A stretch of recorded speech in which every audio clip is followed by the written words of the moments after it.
Um, I want you to imagine, just for a second, this vast, invisible kingdom of organisms.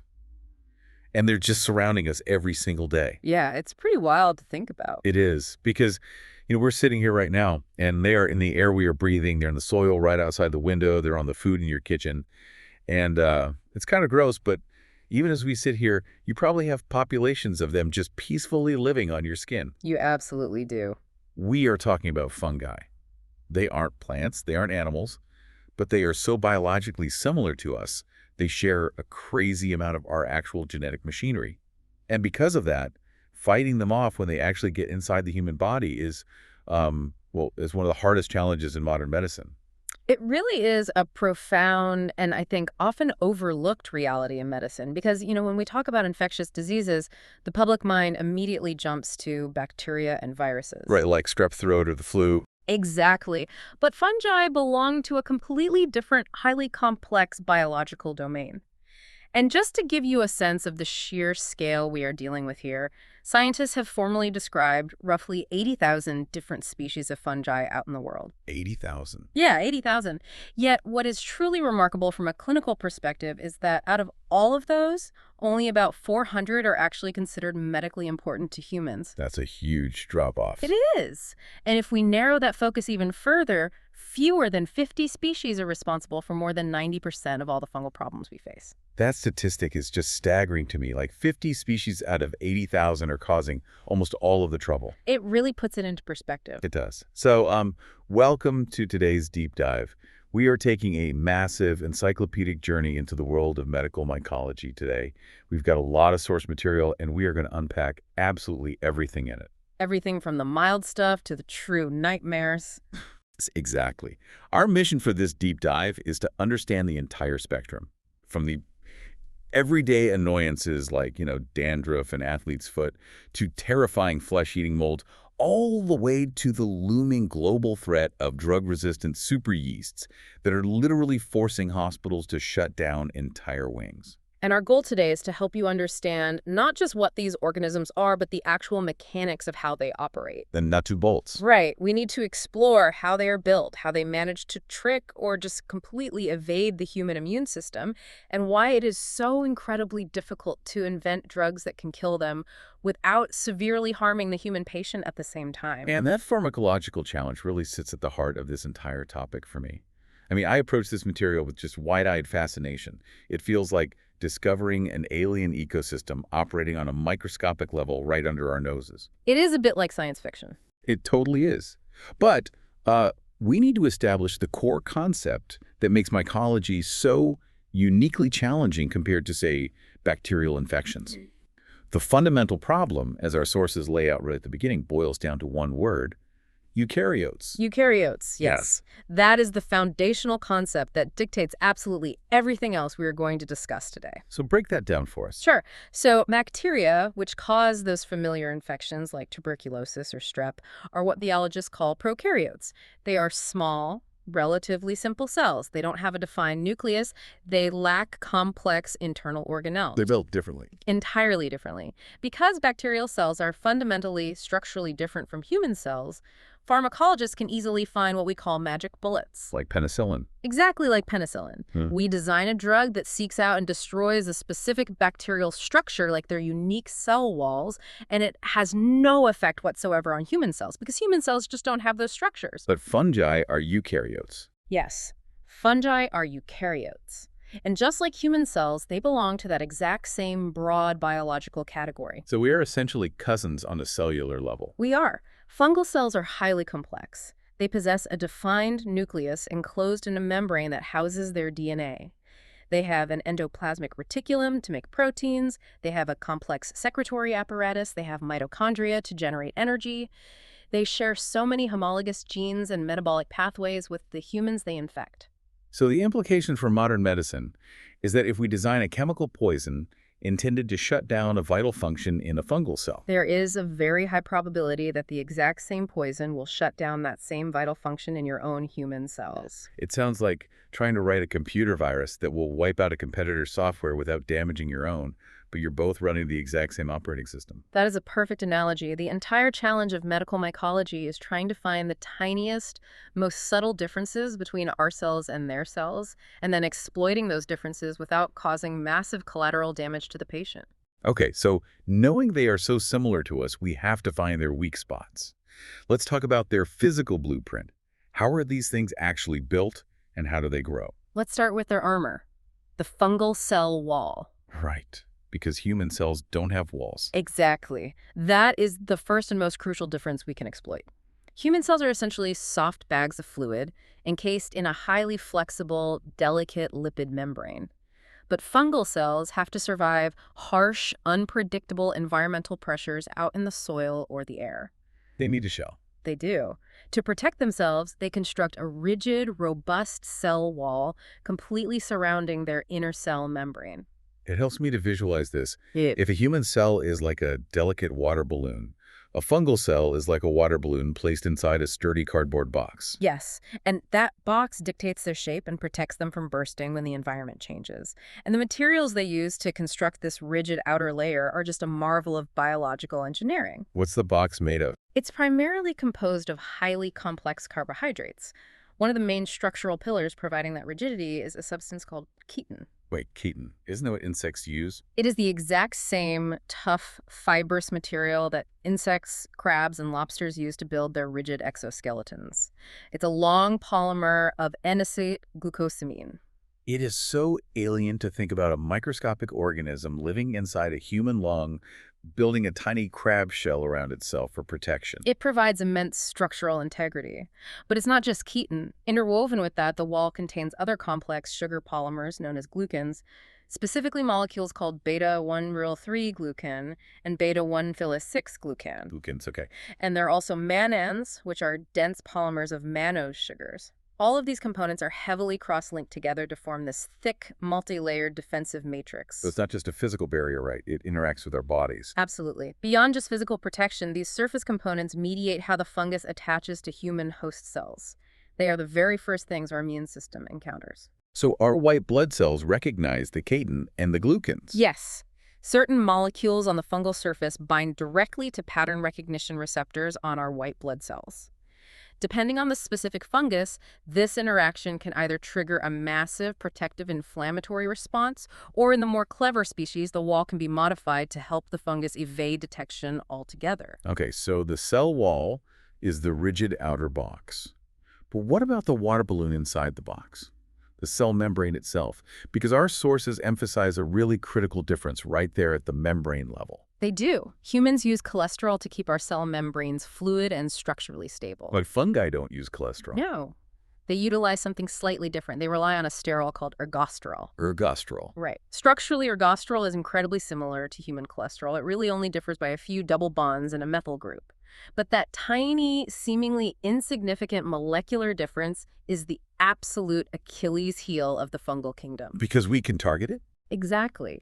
Fungi rely entirely on ergosterol to maintain the integrity of their cell membranes. If you remove it, or if you destroy it, the cell membrane collapses. Consequently, the vast majority of our current antifungal drugs are designed specifically to hunt down ergosterol. We will dive deep into the specific chemical warfare of those antifungal drugs later in the deep dive. But I want to make sure everyone keeps ergosterol in mind. It's the golden target. It really is. Okay, so moving from how they are built to how they actually live out in the world. Fungi basically present in two main lifestyles, right?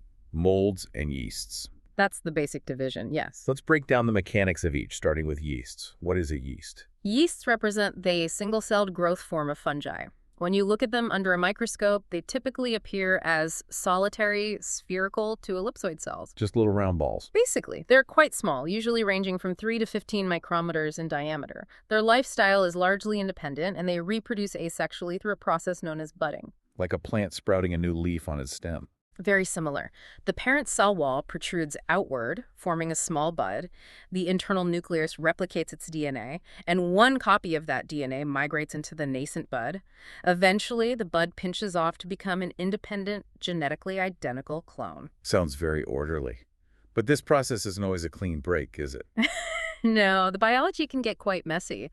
In certain species and under certain environmental stress conditions, the buds fail to fully detach from the parent cell. Oh, so they just stay stuck together. Yeah, they elongate and continue the budding process sequentially, creating long, interconnected chains of yeast cells.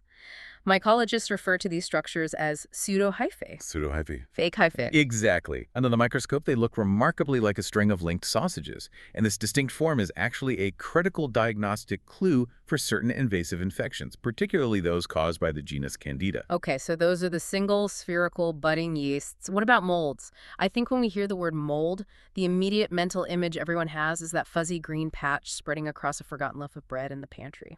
And that fuzzy patch is actually the perfect macroscopic representation. Molds are the multicellular filamentous growth form of fungi. Instead of existing as single spheres, molds grow by producing long, branching cylindrical tubes known as hyphae. Hyphae, so these are the actual threads making up the fuzz. Right. These hyphae extend continuously outward at their tips. As they rapidly grow, branch, and intertwine with one another, they form a massive, tangled biological web called a mycelium. The mycelium is essentially the entire fungal colony that you can see with the naked eye. Yes, but the individual hyphae within that colony take on very different jobs depending on where they are located. Molds are highly organized structures. Kind of like a microscopic city? Very much so.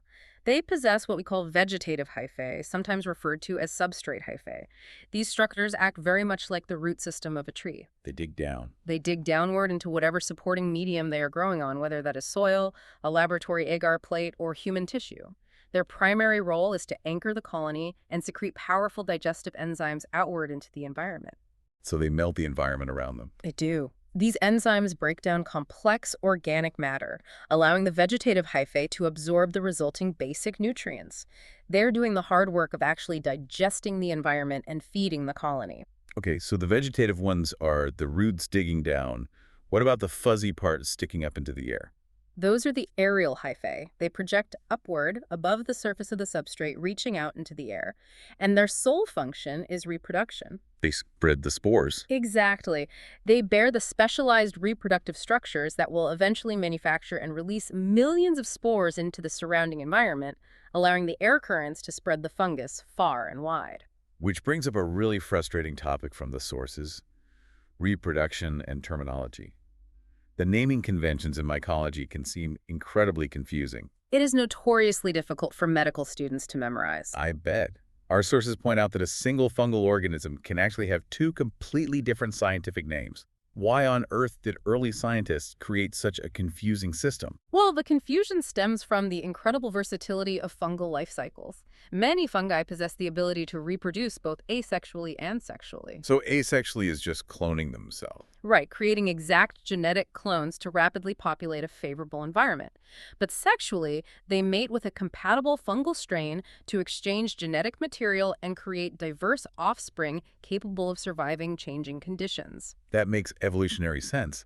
Clones when times are good and resources are abundant, genetic diversity when the environment becomes hostile and they need to adapt. Precisely. The issue historically was one of observation. The asexual reproductive structures are generally called conidia, while the sexual structures are called spores. Okay, conidia for clones, spores for sex. Right. Now, before the advent of modern molecular DNA sequencing, mycologists could only classify and name fungi based on the physical structures they could observe growing in the laboratory. And the vast majority of fungi, when cultivated in clinical lab settings, only ever demonstrate their asexual growth phase. So the scientists named the organism based solely on the asexual structures they saw under the microscope. They did. They gave a formal Latin scientific name to this asexual state, designating it the anamorph. The anamorph. Okay. However, years or even decades later, another scientist might be out in the field and discover that under very rare, highly specific environmental conditions in the wild, that exact same fungus undergoes sexual reproduction, producing completely different-looking physical structures. Oh, I see where this is going. The strict rules of taxonomy at the time dictated that this newly discovered sexual state, called the teleomorph, required its own distinct formal name. So one single organism ends up walking around with two different identities. It is an anamorphic cloning mold in the lab on Tuesday and a teleomorph in the wild on Friday, carrying a different name for each phase. It is very frustrating. Our sources do note that modern genetics is slowly unifying this system by simply looking at the DNA, so hopefully that clears up eventually. But before we leave the basic biology, we have to examine the ultimate fungal survival trick. Yeah. Yes, the shapeshifters of the micro world. This is fascinating. Dimorphism is perhaps the most elegant and dangerous adaptation we will discuss today. Some of the most highly pathogenic fungi are what we classify as thermally dimorphic. Meaning temperature changes them. They literally possess two distinct physical forms, and their structural shape is entirely dictated by the ambient temperature of their surrounding environment. There is a classic medical mnemonic for this in the text. Mold in the cold, yeast in the heat. It perfectly captures the mechanism. Out in the natural environment, living in the dirt, or on decaying vegetation, the ambient temperature is generally lower, usually hovering around 25 degrees Celsius. Room temperature. Right. In this cooler environment, the fungus exists in its mold form. It grows those long, branching hyphae, forms a dense mycelium, and produces massive quantities of airborne conidia to spread itself. And then, the environment changes drastically when an unsuspecting human walks by, kicks up the dirt, and inhales those airborne conidia deep into their lungs. The conidia travel down the respiratory tract and settle into the alveoli. Suddenly, the environment shifts. The temperature spikes from a cool 25 degrees up to the human core body temperature of 37 degrees Celsius. Body heat. And the available nutrients change from decaying plant matter to human tissue fluid. This sudden thermal and chemical shock triggers a massive, rapid genetic switch within the fungus. It actually transforms. It completely halts its growth as a filamentous mold, and it rapidly morphs into a single-celled yeast. It sheds the fuzzy branching structures and turns into those spherical budding cells. What is the evolutionary advantage of doing that? Why not just stay a mold? The yeast form is infinitely better adapted to surviving the hostile defensive environment of the human body. As a single-celled yeast, it can often hide more effectively from circulating immune cells. It can easily travel through the bloodstream and lymphatic vessels to disseminate to other organs, and it reproduces rapidly at 37 degrees. So it's a survival tactic. A highly specialized virulence factor. If these fungi lacked this ability, they would simply be engulfed and digested by our alveolar macrophages the moment they entered our lungs as molds. It is a brilliant, terrifying adaptation. So knowing how they are built with their chitin armor and knowing how they can shapeshift to survive, how do doctors actually find them when they cause an infection? The detective work in the laboratory. Right. If someone shows up at a clinic with a mysterious skin rash or a persistent lung infection, and the physician suspects a fungus, what is happening back in the lab to confirm it? The very first step in fungal diagnostics is almost always direct microscopic examination of the clinical specimen. And the classic time-honored technique in mycology is the KOH prep, which stands for potassium hydroxide preparation. The mechanics of this test are incredibly metal. I was reading this and wincing. It is quite aggressive. The lab receives a scraping of the patient's skin, or maybe a sample of sputum coughed up from the lungs. This sample is heavily mixed with human cells, proteins, mucus, and tissue debris. It's a mess. It is a microscopic mess. The technician places it on a glass slide and then drops a 10 to 20% solution of potassium hydroxide directly onto the tissue. Potassium hydroxide is a highly caustic, strong alkaline chemical. Very strong. When it is applied to the clinical specimen, it rapidly attacks and dissolves the soft human tissue. It breaks down the keratin in the skin cells, it lyses the human white blood cells, and it just melts away the cellular debris. It basically clears the microscopic field by destroying all the human components. Precisely. But the fungus survives this chemical bath. Because of that cardboard box we discussed earlier. Exactly. The complex carbohydrate cell wall, reinforced with that insect-like chitin, is highly refractory. It easily withstands the harsh alkaline environment that completely liquefies our human cells. Wow. So when the lab technician looks through the microscope, all the distracting human tissue has vanished, leaving the tough, resilient fungal hyphae or budding yeasts clearly visible against a clear background. It is an incredibly fast, elegant diagnostic tool. And to make it even more sensitive, modern laboratories routinely add a specialized fluorescent dye to the mix, right? Yes, a dye called chalcofluor white. Chalcofluor white has a strong, specific molecular affinity for chitin. It binds directly to the fungal cell wall structure. And makes it glow. When the technician places that slide under a fluorescent microscope, the fungi literally glow a bright, piercing blue-white against a stark, dark background, making even a single fungal cell almost impossible to miss. Yeah, that is the quick method for fluids and scrapings. But what if the doctors need to examine an actual solid tissue biopsy, say a piece of lung tissue surgically removed? Our sources note that routine hospital stains fail miserably here. They do. If a surgeon sends a piece of tissue to the pathology department, the standard universal stain used to examine the cellular architecture is H&E, which stands for hematoxylin and eosin. That's the pink and purple one, right? Sure. Exactly. While H&E is fantastic for evaluating human cell structures, identifying inflammation, or spotting cancer cells, fungi often absorb the stain poorly and just blend right into the pink and purple background of the human tissue. They hide in plain sight. To definitively visualize fungi within a solid tissue biopsy, pathologists must request specialized stains. The two most prominent are the Gamorrean methenamine silver stain, abbreviated as GMS, and the periodic acid Schiff stain, known as PAS. These special stains are all about creating extreme color contrast. Exactly. Both of these stains work by targeting the complex polysaccharides, the complex sugars that make up the fungal cell wall. The GMS stain utilizes silver ions that chemically bind to the fungal wall, reducing the silver to a visible metallic state. So they turn the fungus into actual metal. Essentially, this turns the fungi a stark, deep, opaque black, which stands out brilliantly against the pale green background of the counter stain. And the PAS stain. The PAS stain works on a similar principle, but turns the fungal walls a bright, vivid magenta or deep red color.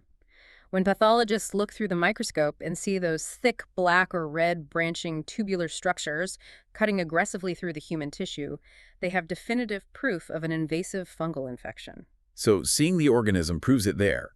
But simply looking at a black or red line under a microscope doesn't always tell you the exact species of fungus you are dealing with. To know your enemy, you have to grow it. Culture, yes. Let's talk about culturing fungi. The standard media mentioned is SDA. What exactly is that? SDA stands for Sabouraud's dextrose agar. It was developed well over a century ago and remains the traditional foundational medium for growing fungi in the lab. It is a nutrient-rich, gelatinous substance containing simple glucose for energy and peptones, broken down animal proteins, for nitrogen. But wait, if you take a skin scraping from a patient's foot and smear it onto a plate full of sugar and protein, wouldn't all the normal everyday bacteria that live on the human skin just rapidly multiply and cover the entire plate long before the slow-growing fungus had a chance to sprout? That bacterial overgrowth would absolutely happen, which is the genius behind the formulation of SDA. Fungi generally tolerate highly acidic environments much better than most bacteria do. Ah, so they lower the pH. Exactly. SDA is intentionally formulated to have a low acidic pH of approximately 5.6. This acidic environment naturally suppresses the growth of most common bacteria while allowing the fungi to thrive. Lover. Furthermore, to make the medium highly selective specifically for pathogenic fungi, modern laboratories modify the agar even more. They routinely add potent antibacterial antibiotics, like gentamicin or chloramphenicol, to completely eliminate any remaining bacterial competition. They just nuke the bacteria. They also sometimes add a chemical called cyclohexamide. What does cyclohexamide do? Cyclohexamide specifically inhibits the growth of fast-growing, harmless environmental saprophytic molds, the kind of mold spores that are constantly floating in the air, and might accidentally contaminate the petri dish when the technician opens it. So by using SDA with antibiotics and cyclohexamide, the lab creates a highly exclusive environment. It's a VIP lounge with a very strict bouncer. Only the true pathogens get in. That's a great way to put it. But the overarching problem with fungal culture is the element of time. Because fungi are complex eukaryotes, they take their time building those intricate cell walls and organelles. Our sources emphasize that some fungal cultures can take weeks to become visibly positive. Time is the enemy in clinical microbiology. Right. If you have a critically ill patient in the intensive care unit with a systemic bloodstream infection, you simply cannot wait 4 weeks for a fuzzy mold to finally grow on a plate to figure out what is killing them. You'd lose the patient. Which brings us to the modern, high-tech era of diagnostics. Molecular identification. We're playing with lasers now. This is where the field has undergone a true revolution in recent years. We are no longer solely reliant on morphological identification, waiting weeks to see what shape the conidia form under a microscope. Today, we rely heavily on molecular signatures. One of the most transformative tools is MALDI-TOW MS. matrix-assisted laser desorption ionization, time-of-flight mass spectrometry.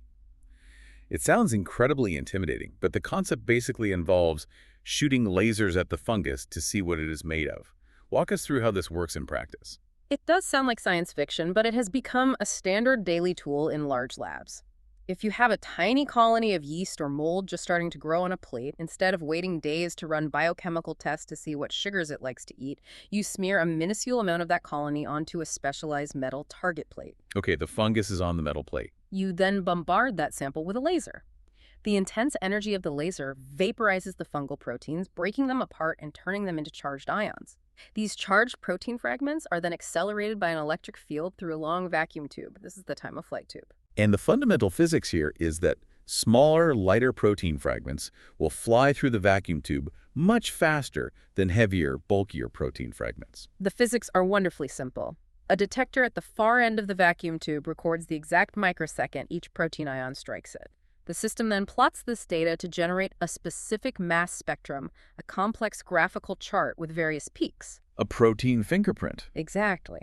This chart acts as a highly unique protein fingerprint for that specific organism. The computer instantly compares this newly generated fingerprint against a massive, continuously updated global database of known fungi. Within minutes, the software can tell the clinician, with an exceptionally high degree of accuracy, the exact species of yeast or mold they are dealing with. It is an incredible leap forward in speed, minutes instead of weeks. But MALDI-TOF still requires you to have at least a tiny bit of the fungus already growing on a plate to zap with the laser. Yes, you still need an initial culture. What if you suspect a deep invasive infection, and you want to know if there is fungus actively hiding in the patient's blood right now before anything has had time to grow? We have a test for that too. That brings us to one of the most fascinating diagnostic tests in all of medicine, the beta-1 3D glucan test. And the fact that this test relies entirely on the biology of horseshoe crabs is just mind-blowing. It highlights the profound interconnectedness of biological evolution. We discussed earlier that beta-1 3D glucan is a major essential structural carbohydrate in the fungal cell wall. Right, part of the cardboard box. When a pathogenic fungus is aggressively invading human tissue or multiplying within the bloodstream, it constantly sheds tiny microscopic fragments of this glucan wall into the patient's blood circulation. Like a thief leaving behind microscopic breadcrumbs at the scene of the crime. Now consider the horseshoe crab, specifically the species Limulus polyphemus. These ancient marine arthropods possess an incredibly primitive yet highly effective immune system. Their blood, which is called hemolymph, and is famously colored bright blue due to copper. Blue blood, so cool. It contains specialized immune cells called amoebocytes. Over millions of years of evolution in the microbe-rich ocean, these amoebocytes have been perfectly programmed to instantly recognize foreign microbial structures, specifically bacterial endotoxins and fungal beta-glucans. So they're hardwired to spot the breadcrumbs. When a horseshoe crab amoebocyte detects even a trace amount of fungal glucan, it triggers an explosive, irreversible enzymatic cascade. This cascade causes the crab's blood to instantly coagulate into a massive physical clot, effectively trapping the invading microbe and sealing off the wound. So human scientists observed this ancient defense mechanism and figured out how to harness it for our own diagnostics. They did. Medical companies carefully extract a small amount of hemolymph from live horseshoe crabs, a specialized process which the crabs generally survive before being returned to the ocean. They purify the specific clotting enzymes from the amoebocytes to create the Limulus amoebocyte lyase assay. And then they test human blood with it. If a laboratory takes a sample of a human patient's blood serum and mixes it with this purified crab enzyme, and the mixture begins to visibly coagulate or triggers a specific colorimetric dye change, it proves that there are fungal cell wall components actively circulating in the patient's blood. The test doesn't tell the doctor exactly which specific species of fungus is causing the infection, but it acts as a massive flashing red alarm system saying invasive fungus detected, often days or even weeks before a traditional blood culture finally turns positive. It buys the clinician vital time to start treatment. And once the lab finally has the specific fungus identified and growing, the very last piece of the detective work is antifungal susceptibility testing, finding the MIC. The minimal inhibitory concentration. This is the critical step of determining which pharmacological weapon in our arsenal will actually succeed in killing the infection. How do they find it? The laboratory takes standard, quantified concentrations of the specific fungal isolate taken from the patient. They place this fungus into a series of tiny wells or test tubes. Each sequential well contains an increasing higher concentration of various antifungal drugs. So they test different strengths. Right. After incubating the fungus with the drugs for 24 to 48 hours, the technician examines the wells. They look for the absolute lowest concentration of the drug that successfully inhibits the visual growth of the fungus. That precise numerical value is the MIC. The MIC is a very low number. It means the fungus is highly susceptible, and a standard dose of the drug will likely cure the patient. Correct. But if the MIC is exceptionally high, it means the fungus has developed genetic resistance, and the doctor needs to pivot to a completely different class of chemotherapy. Antifungal resistance is becoming a massive global crisis, which we will definitely explore fully in a moment. But having established how fungi are built and how we hunt them down in the lab, we can begin to categorize the actual infections they cause. The clinical reality. Let's move out of the laboratory and examine the infections, starting with the surface dwellers. These are the superficial and cutaneous mycoses, the fungi. They reside exclusively on our exterior, and it makes sense to begin with the most universally relatable group, because the odds are overwhelmingly high that right now there is a population of yeast actively living on your scalp and face. We are referring to the genus Mellisettia. These represent the classic superficial mycoses. These organisms have no inherent ability or desire to invade deep living tissue. They are perfectly content living their entire life cycle in the extreme, dead outer layers of the human skin. The stratum corneum. Yes. Mellisettia species are classified biologically as lipophilic yeasts. Meaning they are fat-loving yeasts. They are entirely dependent on lipids or fats to survive and reproduce. Through evolution, they have lost the genetic ability to synthesize their own long-chain fatty acids. Therefore, they have evolved to colonize the specific anatomical regions where human skin produces the most abundant sebum, or natural skin oils. So the oily part. They thrive on the scalp, the face, the upper chest, and the back. They're not considered invaders. They are recognized as a normal, ubiquitous component of the human cutaneous microbiota. Virtually every human adult carries them. But occasionally, the balance is disrupted, and they cause localized trouble. They are heavily implicated in severe dandruff. But they also cause a very specific, visually distinct skin condition called pityriasis versicolor. What does that present as clinically? Pityriasis versicolor presents as discrete, often serpentine or map-like patches of discolored skin. Depending on the patient's natural skin tone and sun exposure, these patches can be hyperpigmented, appearing darker, pink or brown compared to the surrounding skin, or hypopigmented, meaning they appear noticeably lighter or pale. Just weird spots all over the trunk. Yes, the lesions are usually flat, perhaps slightly scaly upon scraping, and primarily occur on the trunk, chest, upper back, and proximal arms. How does a simple yeast cause the skin to change color? The Mellisettia yeast metabolizes the skin's lipids and, in the process, produces certain chemical byproducts, such as isoleic acid. These chemicals seep down into the skin and actively interfere with the normal function of the melanocytes, the cells that produce melanin pigment. By disrupting melanin production, the fungus creates that patchy, variable discoloration. And diagnosing it involves one of the most famous, vividly descriptive microscopic appearances in all of medical pathology. If a doctor performs that harsh KOH prep on those skin scrapings, the Mellisettia reveals a very specific morphology. Pathologists universally refer to it as the spaghetti and meatballs appearance. It shows both its short, thick, unbranched hyphae and its clusters of spherical yeast cells simultaneously. It is a classic, highly recognizable presentation that immediately confirms the diagnosis. This is also a cool trick with a blacklight, right? Yes. As an added clinical tool, a physician can often shine a Woods lamp, which is a handheld ultraviolet blacklight, onto the patient's skin in a darkened room. Lesions of pityriasis versicolor will frequently fluoresce a distinct pale yellow-green color under the UV light, revealing the extent of the colonization.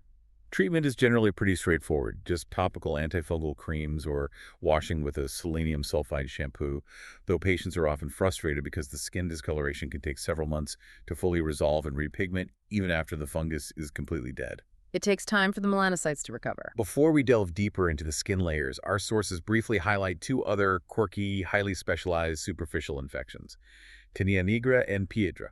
These are rarer, but clinically interesting.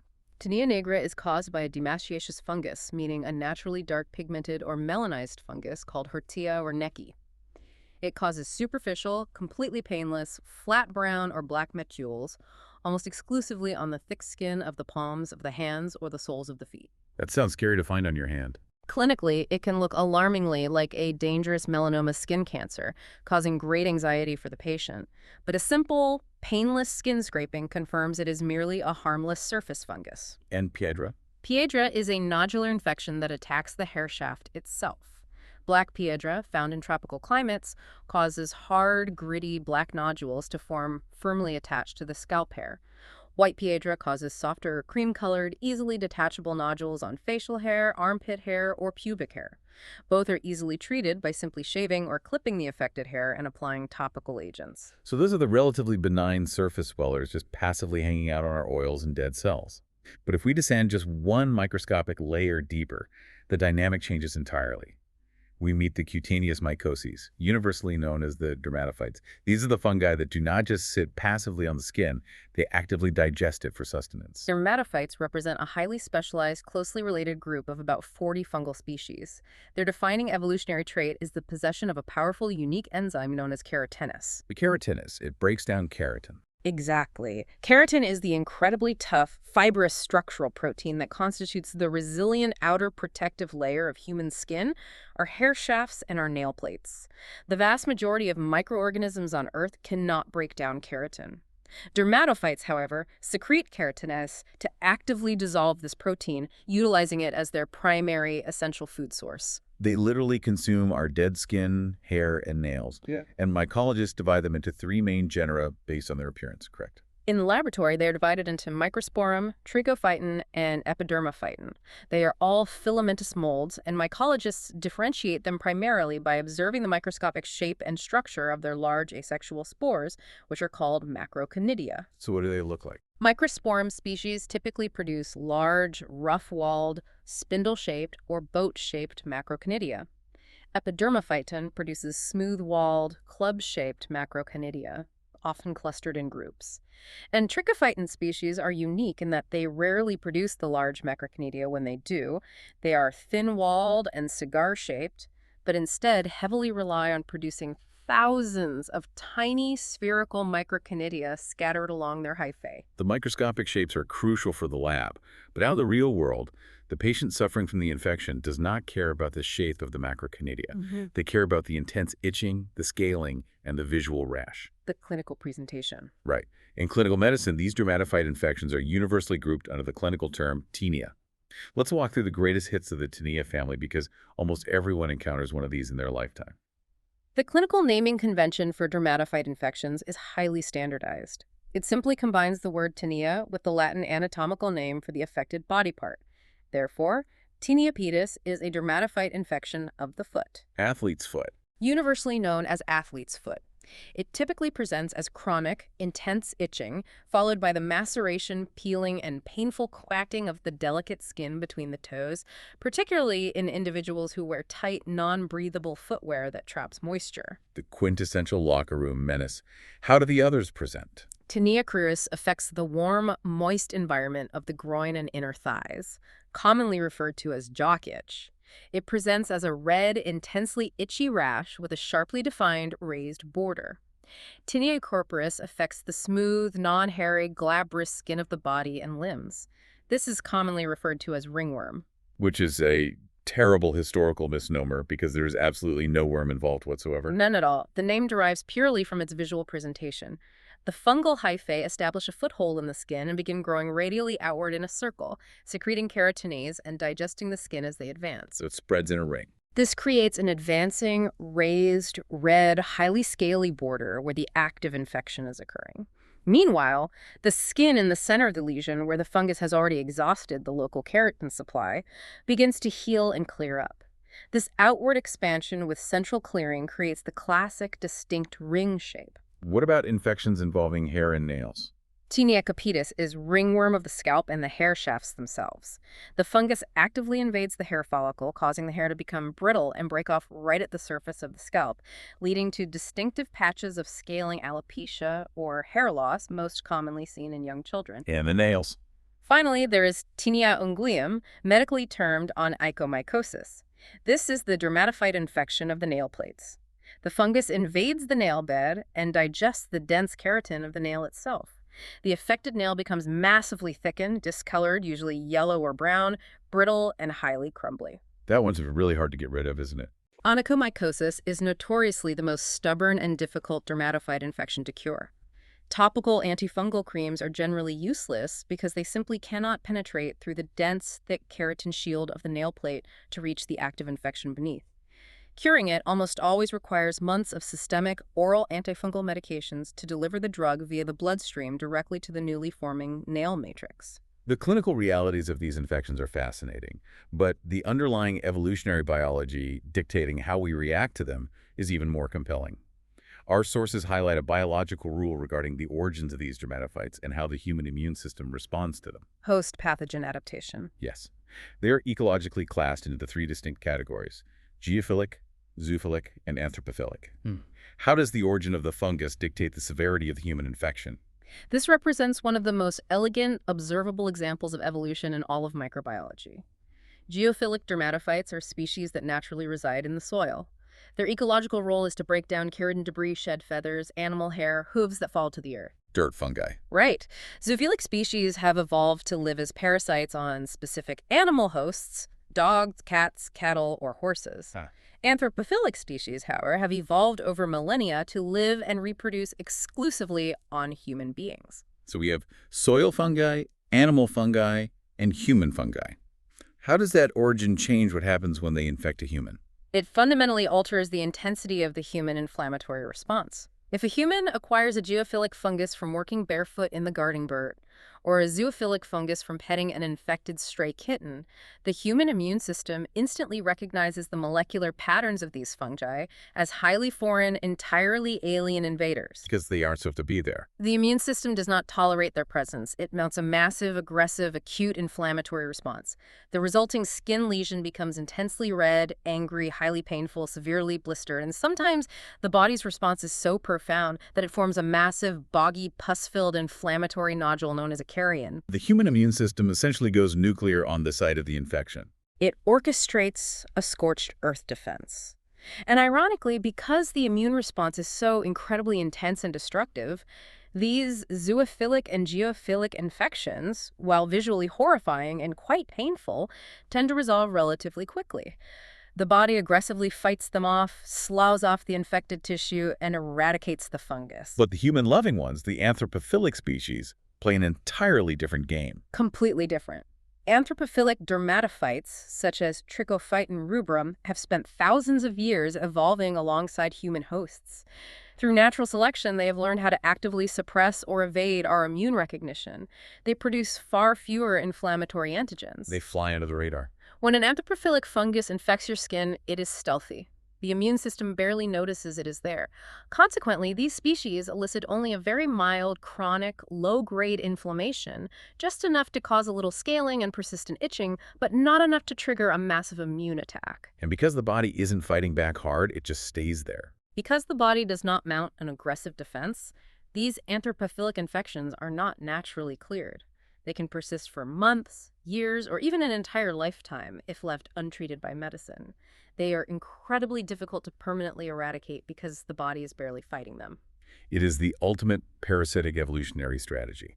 Don't cause a massive scene, stay quiet, and you get to stay at the nutrient hotel forever.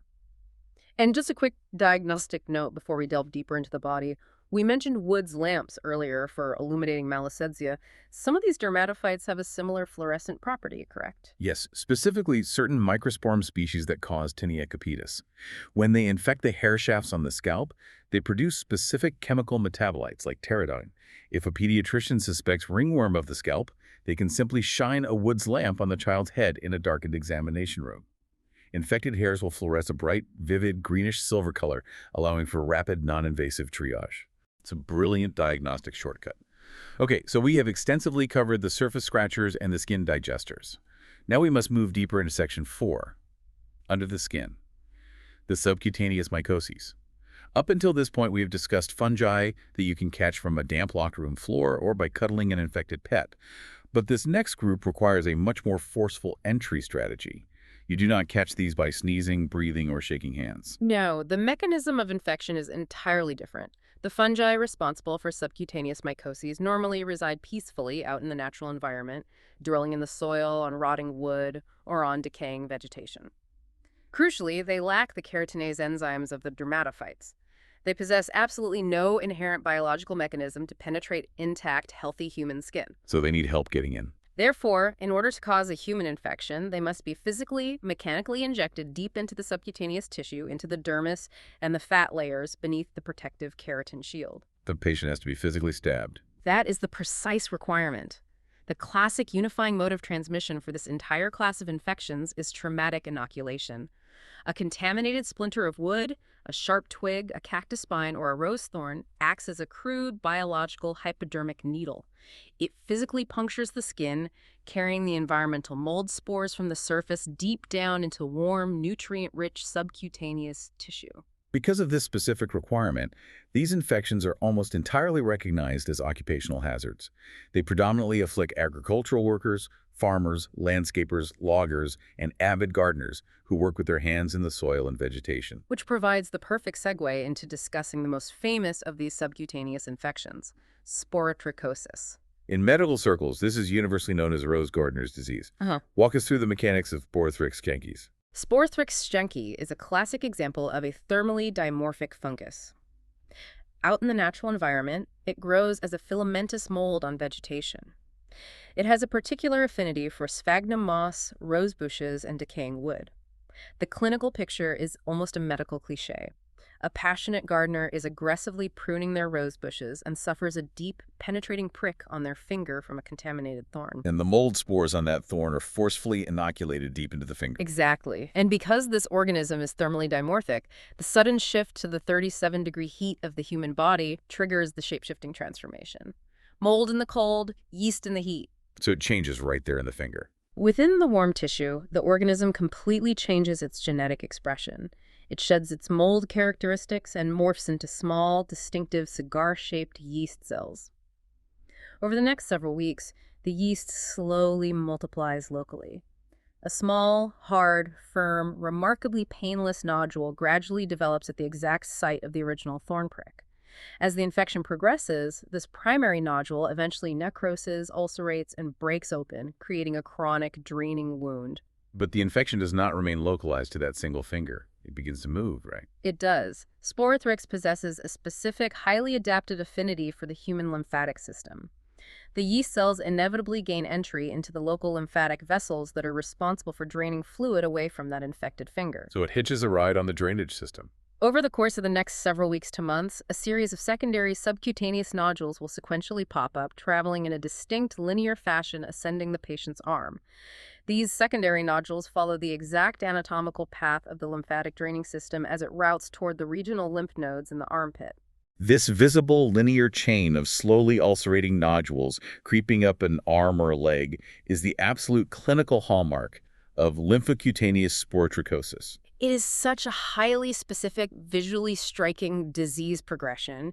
You look at an arm with a line of ulcers tracking upward, and you immediately know what you're dealing with. Historically, the sources mentioned that the treatment involved having the patient drink daily drops of a saturated solution of potassium iodide, which sounds incredibly antiquated. It was very old school. Today, the standard of care has shifted to modern oral azole antifungals like itraconazole, which are much safer and more effective. Let's move to another traumatic inoculation disease, chromoblastomycosis. This one sounds visually intense and heavily disfiguring. Chromoblastomycosis is a chronic, incredibly slowly progressive subcutaneous infection primarily endemic to tropical and subtropical agricultural regions around the globe. It is caused by several different species of demaciaceous soil fungi, meaning they are naturally dark pigmented due to melanin in their cell walls. And it starts with a stab wound, too. The infection begins exactly like sporotrichosis, with a traumatic inoculation of contaminated soil or vegetation, very frequently occurring on the lower legs or bare feet of agricultural workers who lack protective footwear. How does the disease progress over time? The clinical descriptions provided in the text are wild. The progression is insidious and severely disfiguring.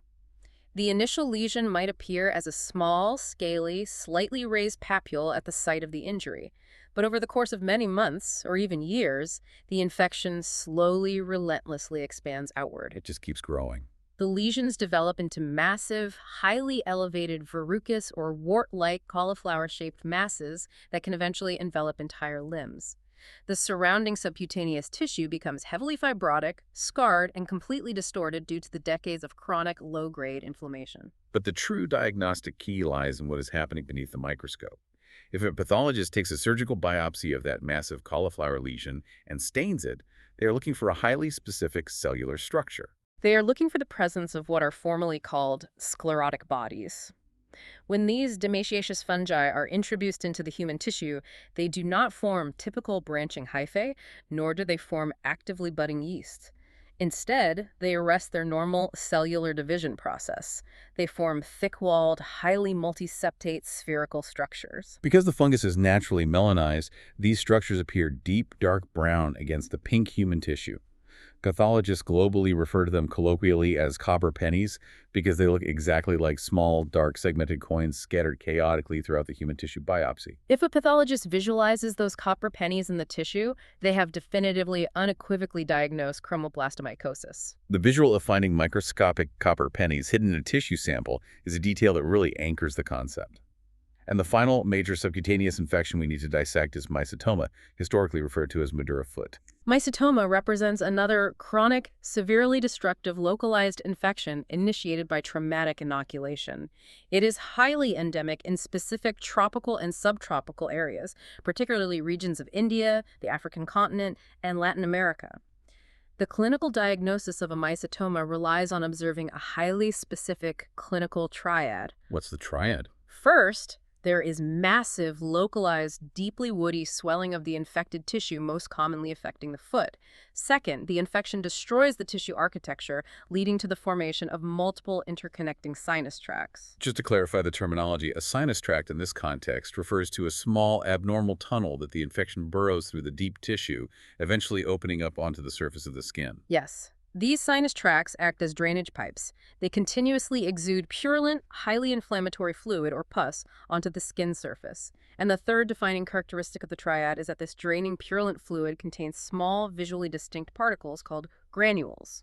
When you say granules, are we visualizing something akin to grains of sand? Very much like grains of sand or small seeds. These granules are not simply debris. They are actually dense, tightly packed, highly organized microcolonies of the infecting organism itself, deeply embedded within a cement-like matrix of destroyed human tissue and immune cells. The physical characteristics of the granule, its specific color, whether it is white, black, deep red, or pale yellow, as well as its size and texture, can actually provide the laboratory with strong clues regarding the specific organism responsible for the infection. And there is a critical, absolutely vital medical distinction highlighted in our sources regarding the etiology of these mycetomas. They differentiate heavily between a eumycetoma and an actinomycetoma. Why is this distinction so important? It is quite literally a matter of saving the patient's limb. Both forms present with the exact same horrific clinical picture: the massively swollen foot, the draining sinuses, the visible granules. However, a eumycetoma is a true fungal infection caused by various species of saprophytic environmental molds. An actinomycetoma, on the other hand, is a bacterial infection. Is this caused by a bacteria acting like a fungus? It is caused by a highly specific group of filamentous branching bacteria known as actinomycetes. They mimic the growth pattern of a fungus, but they are prokaryotes. It is absolutely vital to culture the draining granules and perform microscopic analysis to determine whether the pathogen is bacterial or fungal. Because the treatments are completely different. If it is a bacterial actinomycetoma, you can often cure the patient with a prolonged, heavy course of antibacterial antibiotics. But if it is a true fungal eumycetoma, medical therapy with antifungal drugs is notoriously ineffective because the drugs cannot penetrate the dense granules. So what do? Curing a true eumycetoma almost always requires extensive surgical excision of the infected tissue and very frequently necessitates the complete amputation of the affected foot or limb to stop the spread. That is a stark, heavy reality. The difference between keeping a limb and losing it comes down to differentiating a branching bacterium from a branching fungus under the microscope. We have now covered the surface scratchers and the deep tissue stab wounds. Let us transition into Section 5, the endemic shapeshifters, the primary systemic mycoses. Primary pathogen. Right. Up until this point, a healthy, robust human immune system could generally shrug off these fungi unless they were forcefully rammed deep into the tissue by a physical injury. But this next group changes the rules entirely. They are a completely different class of threat. The systemic endemic mycoses are caused by what we call primary pathogens. This designation means that these specific fungi possess enough inherent evolved virulence factors to cause serious deep organ infection and systemic disease, even in perfectly healthy, fully immunocompetent individuals with no underlying medical conditions. They do not require a weakened immune system or a traumatic thorn puncture to establish an infection. A healthy person simply have to breathe them in. The portal of entry is strictly the respiratory tract. They are inhaled as microscopic spores deep into the human alveoli, and this group of pathogens shares several critical unifying characteristics. First, as we discussed at length earlier, they are all thermally dimorphic. Mold in the cold, yeast in the heat. They exist as filamentous moles in the cool environmental soil, and upon inhalation, they shift their genetics to transform into highly specialized parasitic yeast-like forms in the 37-degree heat of the human lung. Second, their distribution is strictly geographically restricted. Meaning they don't live everywhere. They do not exist universally. They require highly specific environmental niches, particular soil pH, specific temperature ranges, specific moisture levels to survive in the environment. So with these pathogens, geography is destiny. If you live in or travel to their specific territory, you are at risk. And the first one on our list is a prime example of geographic restriction. Coccidioidomycosis, which the general public knows as valley fever. Where specifically do we encounter this organism? Coccidioides is highly endemic exclusively to the arid desert regions of the Western Hemisphere. It is deeply entrenched in the soil of the southwestern United States, most famously the San Joaquin Valley of California, as well as Arizona, New Mexico, and parts of Texas, and its territory extends southward into the arid, semi-arid regions of northern Mexico and specific pockets of Central and South America. It thrives in hot, dry, highly alkaline desert soil. Knowing that it lives deep in dry desert dirt, how does it manage to get inhaled by humans? The sources mention the role of massive dust storms. The mechanism of aerosolization is key. In the dry, baking soil, the mold form of coccidioids produces highly specialized asexual spores called arthroconidia. These arthroconidia are essentially tiny, highly buoyant, barrel-shaped fragments of the fungal hyphae. They act like microscopic seeds. Can they get kicked up into the air? When the desert soil is physically disturbed, whether by a bulldozer at a construction site, a farmer plowing a field, an earthquake, or high-velocity desert winds like a haboob dust storm, millions of these microscopic arthroconidia are violently launched into the air. They are incredibly light and aerodynamic, allowing them to be carried for miles on the wind and easily inhaled deep into the human terminal alveoli. And once those arthroconidia hit the 37-degree heat of the human lung, the thermal switch flips. But they do not transition into normal, simple budding yeasts like the other dimorphic fungi. The transformation of coccidioids is incredibly dramatic. It is entirely unique among the pathogenic fungi. Once inhaled, the barrel-shaped arthroconidium rounds up, thickens its cell wall, and begins to grow into a massive spherical structure called a spherule. The spherule. As this spherule relentlessly expands within the delicate lung tissue, the single nucleus inside undergoes repeated rapid division. It cleaves the internal cytoplasm again and again, filling the interior of the expanding spherule with hundreds, sometimes thousands, of tiny individual endospores. The visual that comes to mind is a massive biological piñata. It just keeps swelling outward, pressure building, packing itself with more and more spores until the structural integrity fails and it finally bursts open. That is a highly accurate mechanical comparison. The mature, engorged spherule eventually ruptures forcefully, releasing hundreds of microscopic endospores into the surrounding lung tissue. And the terrifying part is the exponential amplification. Each one of those newly released endospores can then grow into a brand new, mature spherule, repeating the entire cycle and aggressively amplifying the fungal burden within the host's lungs. What does a human patient actually experience while these microscopic piñatas are constantly expanding and bursting inside their lung tissue? The clinical presentation varies dramatically. For roughly 60% of individuals who inhale the spores, their cellular immune system manages to rapidly contain the infection, walling it off so efficiently that the patient remains completely asymptomatic. They never even know they were infected. And the other 40%? The remaining 40% typically develop a self-limiting, intense, influenza-like illness characterized by high fever, severe dry cough, pleuritic chest pain, and profound lingering fatigue. This presentation is the classic valley fever. Many patients also develop striking hypersensitivity rashes, particularly painful red nodules on their shins, known as erythema nodosum, which is actually a sign of a robust protective immune response. And usually they recover. Usually, after a few miserable weeks, the robust cellular immune response driven by activated macrophages and T cells successfully walls off the fungus in dense granulomas, and the patient fully recovers. But recovery is not guaranteed for everyone. The sources highlight some highly specific, deeply fascinating risk factors for when this disease disseminates. Dissemination meaning the fungus breaks out of the containment of the lungs, enters the bloodstream, and aggressively spreads to the bones, the skin, or the meninges of the brain. Disseminated coccidioidomycosis is a devastating, highly destructive disease that is often fatal without aggressive, prolonged antifungal therapy. The risk factors for dissemination are fascinating from both a genetic and an endocrinological standpoint. Obviously, anyone with a fundamentally compromised cellular immune system, such as patients with advanced AIDS or those taking heavy immunosuppressive drugs for organ transplants, is at massive risk. But it can spread in healthy people, too. However, even within fully healthy, immunocompetent populations, human genetics dictate the outcome. For complex immunological reasons we are still unraveling, individuals of Filipino, African American, Native American, and Hispanic descent carry a statistically significantly higher risk of the disease disseminating compared to Caucasian populations living in the same endemic area. And the sources also point out a highly specific disparity regarding biological sex and pregnancy. Yes. In the general population, males are significantly more susceptible to severe disseminated disease than females. However, that dynamic completely and radically flips during pregnancy.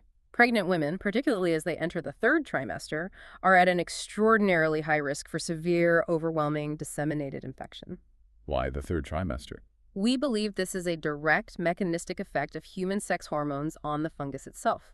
Coccidioides actually possesses specific estrogen-binding proteins located in its cell wall. The massively elevated circulating levels of human estradiol and progesterone that occur during the third trimester of pregnancy essentially bind to the fungus and directly stimulate it to grow faster and more aggressively, overwhelming the mother's temporarily modified immune system. The concept that a fungus evolved to literally feed off and accelerate its growth in response to human pregnancy hormones is genuinely terrifying. Let's move away from the arid deserts and head east toward the major river valleys for our next endemic shapeshifter, histoplasmosis. Histoplasma capsulatum occupies a vastly different ecological niche. While it is found globally in scattered pockets, it is highly intensely endemic in the central and eastern United States, specifically thriving in the moist soil of the Ohio and Mississippi River valleys. It is a soil-dwelling saprophyte, but it has a very specific, demanding dietary requirement for its survival. It requires soil that is heavily enriched with alkaline nitrogen. And out in the natural world, where does a fungus find massive concentrations of alkaline nitrogen? It finds it in guano, specifically the concentrated droppings of birds and bats. Histoplasma grows luxuriously and aggressively in soil that has been heavily contaminated by large historical roosts of starlings, blackbirds, chickens, or on the damp floors of caves inhabited by bat colonies. So the classic epidemiological risk factors for inhaling massive infectious doses of Histoplasma microconidia involve disturbing these specific environments, sweeping out an old abandoned chicken coop, demolishing a decaying barn where birds roosted, or exploring the depths of a bat cave, a recreational activity known as spelunking. The classic medical board question, the spelunker who comes down with a severe respiratory infection. So the spelunker inhales the tiny microconidia. They travel down into the 37-degree alveoli. They undergo the thermal shift and morph into yeast. But they employ a completely different survival strategy than the expanding, bursting spherules of valley fever. The text describes histoplasma utilizing what is essentially a cellular Trojan horse strategy. Unpack how this works at the microscopic level. It is a masterclass in immune evasion. When the inhaled fungal conidia reach the deep alveolar sacs of the lungs, Our primary frontline immune defenders, the alveolar macrophages, immediately recognize them as foreign invaders. The macrophages aggressively swarm the conidia and completely engulf them through a process called phagocytosis. They eat them. They literally eat the fungus, Yeah. pulling it into an internal cellular compartment known as a phagosome.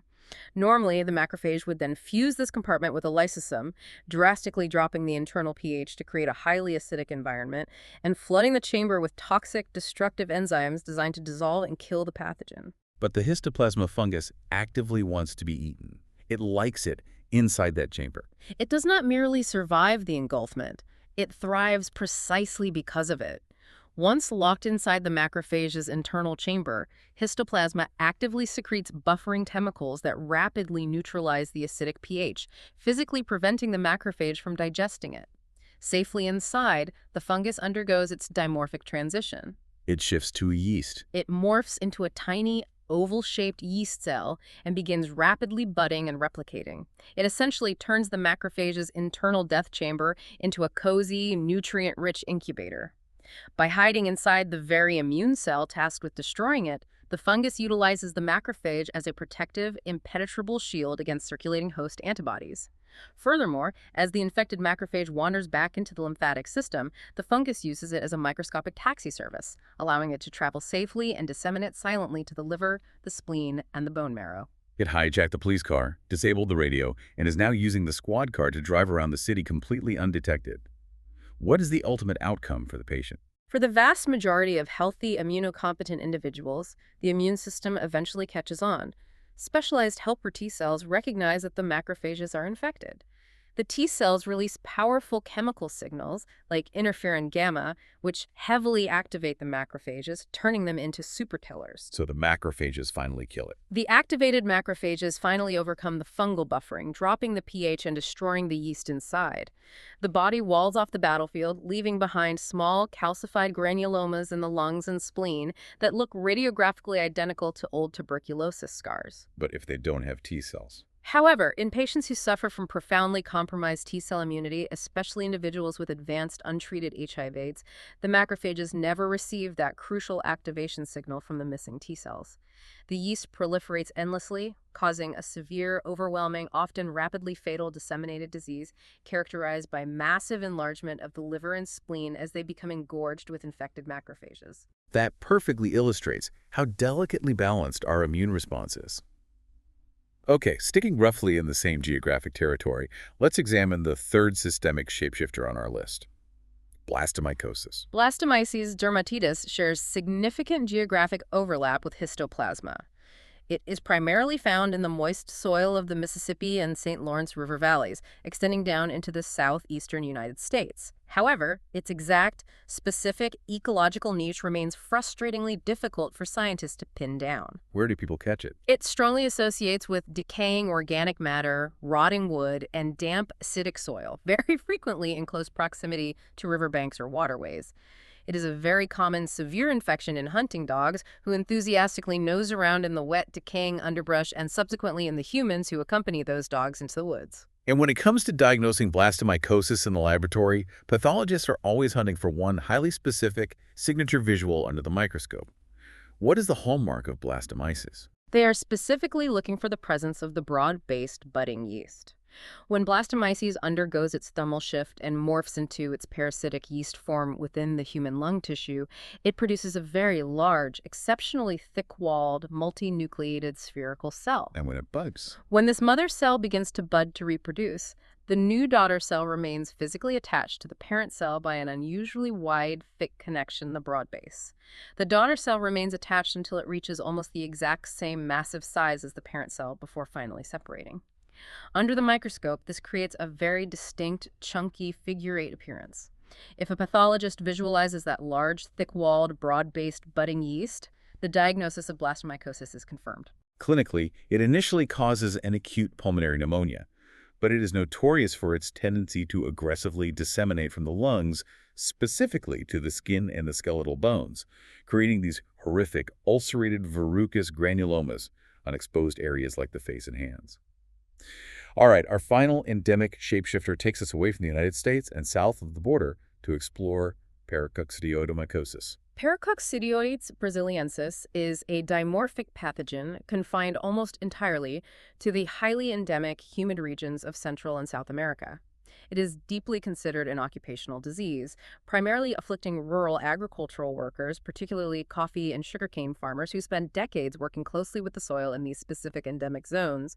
The initial pulmonary infection following inhalation of the spores is frequently entirely asymptomatic. The fungus can become walled off in the pulmonary lymph nodes and lay completely dormant for years or even decades before a subtle shift in the patient's immune status allows it to reactivate. And when it finally does reactivate, it causes chronic, progressive, fibrotic lung disease and incredibly painful, highly destructive ulcerative sores that typically cluster around the mouth, the nose, and the facial skin.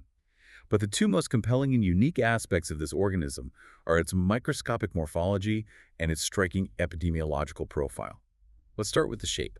Under the microscope, the yeast form of paracoccidioides is highly distinctive and completely unlike the others we have discussed. It forms a very large central mother yeast cell. But instead of producing a single bud, this mother cell simultaneously produces multiple tiny daughter buds all around its outer perimeter. Each of these tiny buds is attached to the massive mother cell by a very narrow, pinching, delicate connection. The captain's wheel morphology.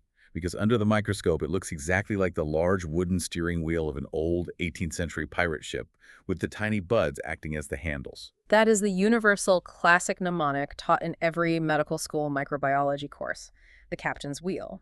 And regarding the epidemiology of the disease, there is a massive striking disparity regarding biological sex. Extensive skin testing in endemic regions demonstrates that men and women are exposed to the environmental fungus at perfectly equal rates. They inhale the spores equally, yet clinical symptomatic disease is vastly, overwhelmingly more common in adult men, with some studies reporting a male-to-female ratio as high as 15-1. And the reason for that massive discrepancy goes back to human sex hormones, correct? Yeah. But it acts in the exact opposite manner of coccidioids in pregnancy. Precisely. If you recall, high levels of estrogen actively stimulated the growth of coccidioids. In the fascinating case of paracoccidioids, human female sex hormones, specifically beta-estradiol, actually act as a powerful inhibitor. The estrogen molecule physically binds to the fungus and completely blocks the environmental mold from undergoing its crucial phase transition into the pathogenic yeast form when it hits the 37-degree heat of the lung. So women working in the fields inhale the spores just as frequently as men, but the high levels of circulating estrogen prevent the fungus from adapting to the body's internal environment. The mold remains trapped in its environmental form, and the female immune system easily and rapidly clears it before it can establish a foothold. That is just an incredibly profound biological quirk. Human estrogen acts as a natural molecular shield against this specific fungal pathogen. Okay, we have survived our journey to the endemic Badlands. Now we must shift our focus and enter Section 6, the opportunists. And this is where the narrative becomes distinctly modern and, frankly, deeply sobering. Up until now, we have discussed robust, healthy people getting infected by highly specialized, aggressive environmental fungi. But we need to discuss a concept our sources heavily emphasize, the paradox of progress. It is perhaps the most profound paradox in modern medicine. Over the course of the last 50 to 60 years, medical science has achieved what can only be described as miracles. We have developed massive arsenals of broad-spectrum antibacterial antibiotics that cure previously fatal infections. We routinely perform complex solid organ and bone marrow stem cell transplants. We can keep incredibly premature infants alive in neonatal units. We utilize powerful, highly toxic chemotherapies to cure leukemias, and we employ targeted biologic drugs to deliberately suppress the immune system to treat autoimmune diseases. We routinely place indwelling plastic intravenous catheters directly into patients' central veins to deliver life-saving nutrition and medication. We are successfully keeping people alive who, historically speaking, would not have survived their underlying conditions. We are. But in achieving these miracles, we have inadvertently created an ever-growing, massive global population of patients suffering from profoundly compromised host defenses. These patients lack normal functioning white blood cells. Their protective mucosal barriers are frequently breached by surgery or radiation, and their cellular immune systems are intentionally pharmacologically suppressed to prevent organ rejection. To a harmless environmental fungus that normally spends its life quietly digesting dead leaves in the soil, or to a benign yeast that peacefully resides in the human gut, an immunocompromised human patient is no longer an impenetrable fortress. They represent a massive, completely unguarded, nutrient-rich ecosystem. When the gates are left completely unguarded, the harmless hitchhikers become deadly, opportunistic assassins. And the absolute undisputed king of the opportunists is the genus Candida. Candida albicans is by far the most prevalent common cause of systemic fungal infections globally. As we established earlier, it is an endogenous organism. It is a normal, expected component of your natural microbiota. It peacefully colonizes your oral cavity, your entire gastrointestinal tract, and the vaginal mucosa from very shortly after birth. In a healthy individual, your intact epithelial skin barriers, your robust local cellular immune system, and, crucially, your massive population of normal competitive bacterial flora, which constantly compete with the yeast for physical space and nutrients, keep the Candida populations perfectly suppressed and in check. But if a physician inadvertently disrupts that delicate ecological balance, The consequences are immediate. If a patient is prescribed a heavy, prolonged course of broad-spectrum oral antibacterial antibiotics, those drugs wipe out the normal competitive bacterial flora. Without competition, the Candida yeast rapidly overgrows, leading to localized mucosal infections like oral thrush or severe vaginal yeast infections. If the skin barrier is compromised by being kept constantly moist and macerated, it leads to severe diaper rash in infants or intertrigo infections deep within the skin folds of obese adults. But while those are uncomfortable, the true lethal danger arises when the organism achieves systemic, deep tissue invasion. how does a simple yeast that usually just causes a rash suddenly become a highly lethal bloodstream infection? What are its weapons? Candida possesses a remarkable array of specialized virulence factors. First, it is unique among the pathogenic yeast because it exhibits what we could call reverse dimorphism. Reverse dimorphism. Elaborate on that. Most of the dimorphic fungi we discussed earlier exist as filamentous molds in the cool environment and transform into single-celled yeasts to survive the heat of the human body. Candida is already living inside the warm human body as a single-celled, budding yeast, but when it detects an opportunity to become deeply invasive, such as a drop in local immunity or a breach in the mucosal barrier, it rapidly alters its morphology. It sprouts actual elongated filamentous hyphae, specifically referred to as germ tubes. These newly formed hyphae act exactly like microscopic spears. They allow the fungus to physically mechanically penetrate through human epithelial cells and endothelial cells, driving deep into the underlying tissues and aggressively invading the bloodstream. Furthermore, as it invades, it continuously secretes highly destructive enzymes, like aspartyl proteinases, to actively dissolve and destroy host cell membranes. And our sources highlight that it has very specific dangerous affinity for modern medical plastics, correct? It does, and this is a massive problem in critical care medicine. Candida is infamous for its ability to adhere tightly to synthetic medical devices, intravenous central line catheters, artificial prosthetic heart valves, pacemakers, and urinary catheters. Once attached, the fungus rapidly multiplies and encases itself in a thick, sticky, complex extracellular matrix. It creates a robust biofilm. This biofilm essentially acts as an impenetrable microscopic bunker. It physically protects the actively growing yeast from both the patient's circulating immune cells and the high doses of intravenous antifungal drugs we try to administer. Very frequently, the only possible way to cure a systemic Candida bloodstream infection is for the surgical team to physically rip the infected, biofilm-coated catheter or artificial valve entirely out of the patient's body to remove the source. Which is an absolute nightmare scenario when dealing with a critically ill patient in the ICU. But as dangerous and ubiquitous as Candida albicans is, our sources dedicate a significant portion of their focus to highlighting a new, rapidly emerging villain, a true modern superbug that is terrifying hospital administrators globally. Let's discuss Candida auris. Candida auris represents one of the most alarming, rapidly developing crises in modern infectious disease epidemiology.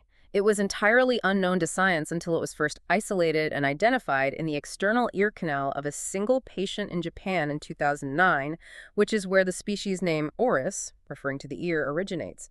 However, since that initial discovery, it has absolutely exploded globally. It has caused massive, sustained, highly lethal outbreaks in major hospitals and intensive care units across all 5 major continents. Why is this specific species causing so much more panic than the normal Candida albicans we deal with every day? The panic is justified for several chilling reasons. First, the epidemiology of transmission is completely different.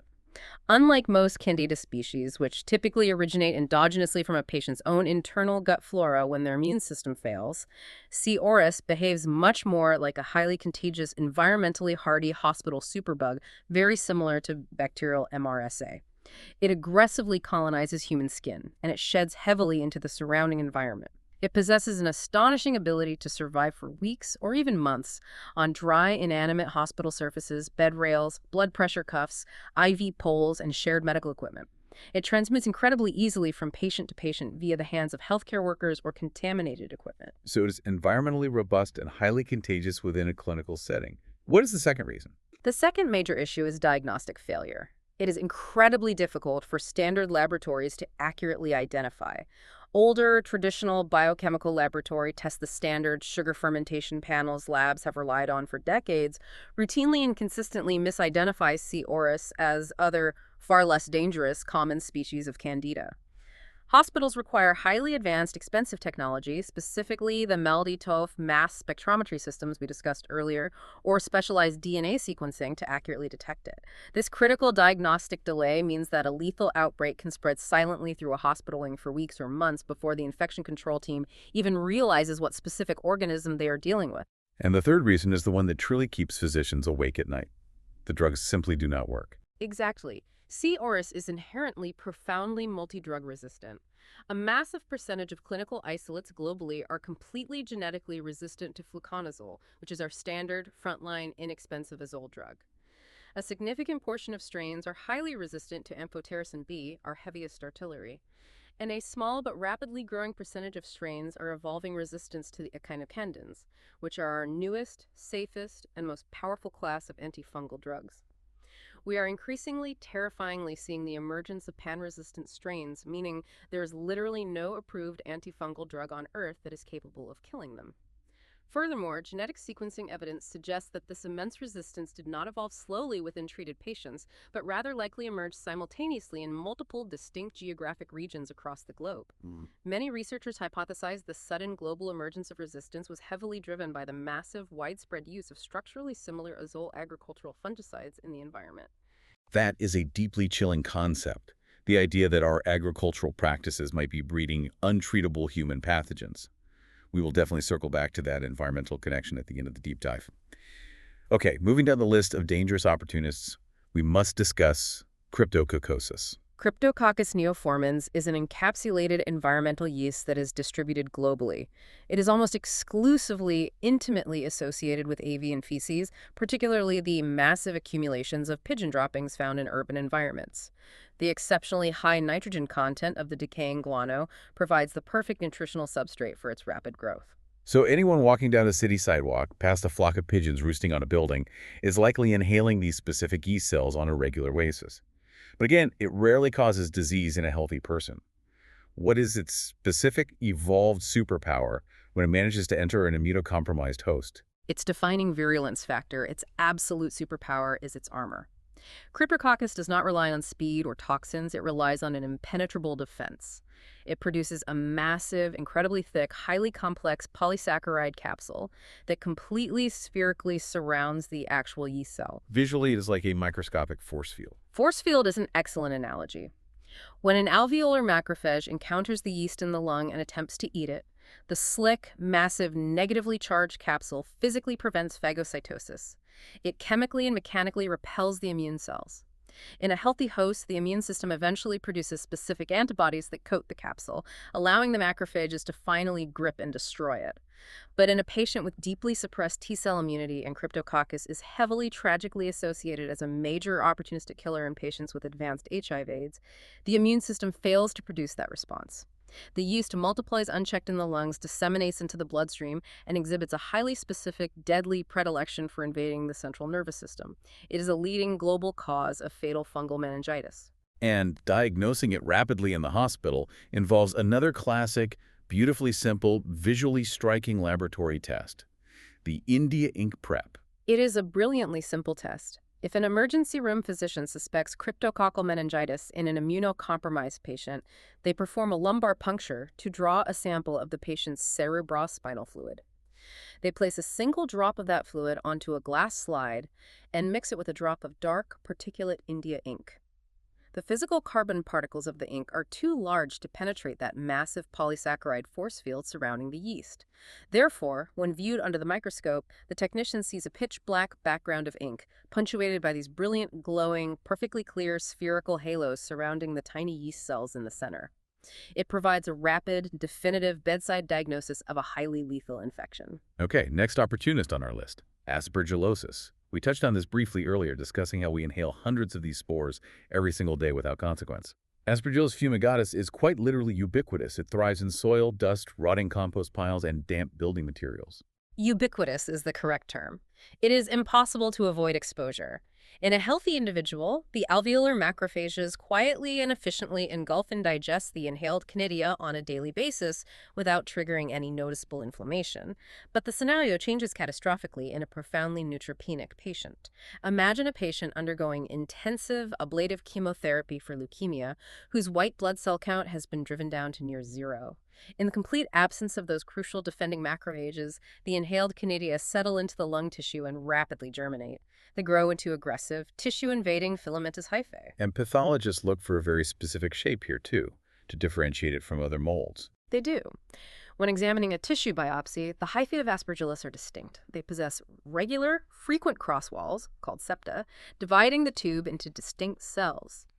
Crucially, when they branch, they characteristically branch at acute, narrow angles, forming perfect, uniform V-shapes of approximately 45 degrees. Beyond their shape, their most dangerous characteristic is their strong, inherent tendency to aggressively invade human blood vessels. The hyphae physically penetrate the wall of the pulmonary blood vessels, grow massively inside the lumen, and cause profound thrombosis, massive internal blood clotting. This completely cuts off the blood supply to the surrounding tissue, leading to rapid, extensive tissue death and necrosis in the lungs, which can then allow the fungus to break off and spread to the brain and other organs. Invasive aspergillosis in a leukemic patient has a distressingly high rapid mortality rate. But beyond that aggressive invasion, Aspergillus also has a non-invasive structural party trick that sounds like something pulled straight out of a horror movie: the aspergloma. The fungus ball. Yes, it is a fascinating and grotesque clinical entity. If a patient possesses a pre-existing hollow cavity within their lung architecture, perhaps a scarred-out, empty hole left behind by a previous healed tuberculosis infection, or a cavity caused by severe emphysema, they can inhale Aspergillus spores. The fungus finds this perfectly hollow, warm, air-filled cavity, settles onto the lining, and simply begins to grow. Because it is not actively invading the surrounding living tissue, the patient's immune system largely ignores its presence. Left unchecked, the mold grows, intertwines upon itself, and slowly forms a massive, solid, spherical mass of tangled hyphae, mucus, and dead cellular debris, completely filling the lung space. A literal, solid ball of fungus growing inside a human lung. And the sources note that on a standard chest x-ray, the radiologist can actually observe the ball physically rolling around inside the cavity when the patient is asked to change position on the examination table. It is entirely mobile within the cavity. It typically does not cause any systemic symptoms like fever. However, the extreme danger arises when the friction of the massive fungus ball starts mechanically eroding the delicate exposed blood vessels lining the wall of the cavity.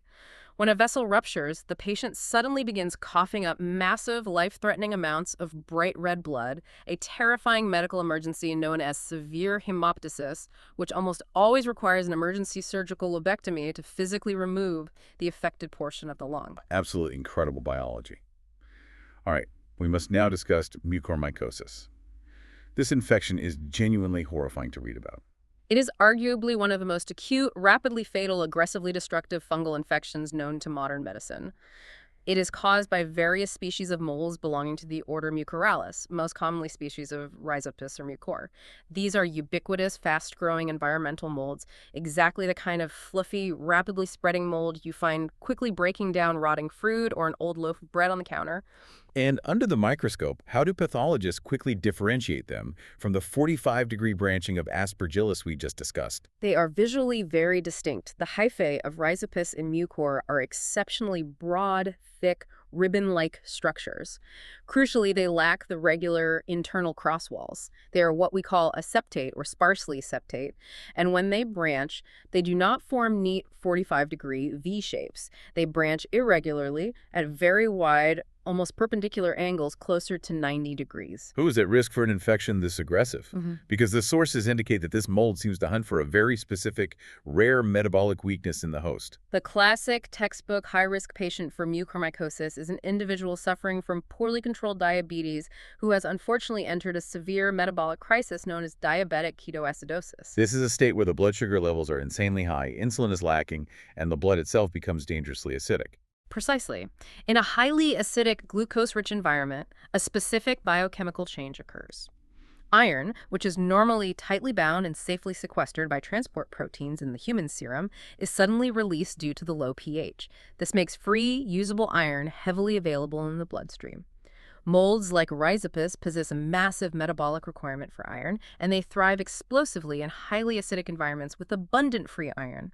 When the environmental spores are inhaled into the nasal passages or the sinuses of a patient in ketoacidosis, the local environment acts like high-octane fuel. The spores germinate explosively. And what happens to the tissue? Like Aspergillus, they aggressively target and invade the local blood vessels, but mucormycosis progresses with a terrifying, almost visible speed.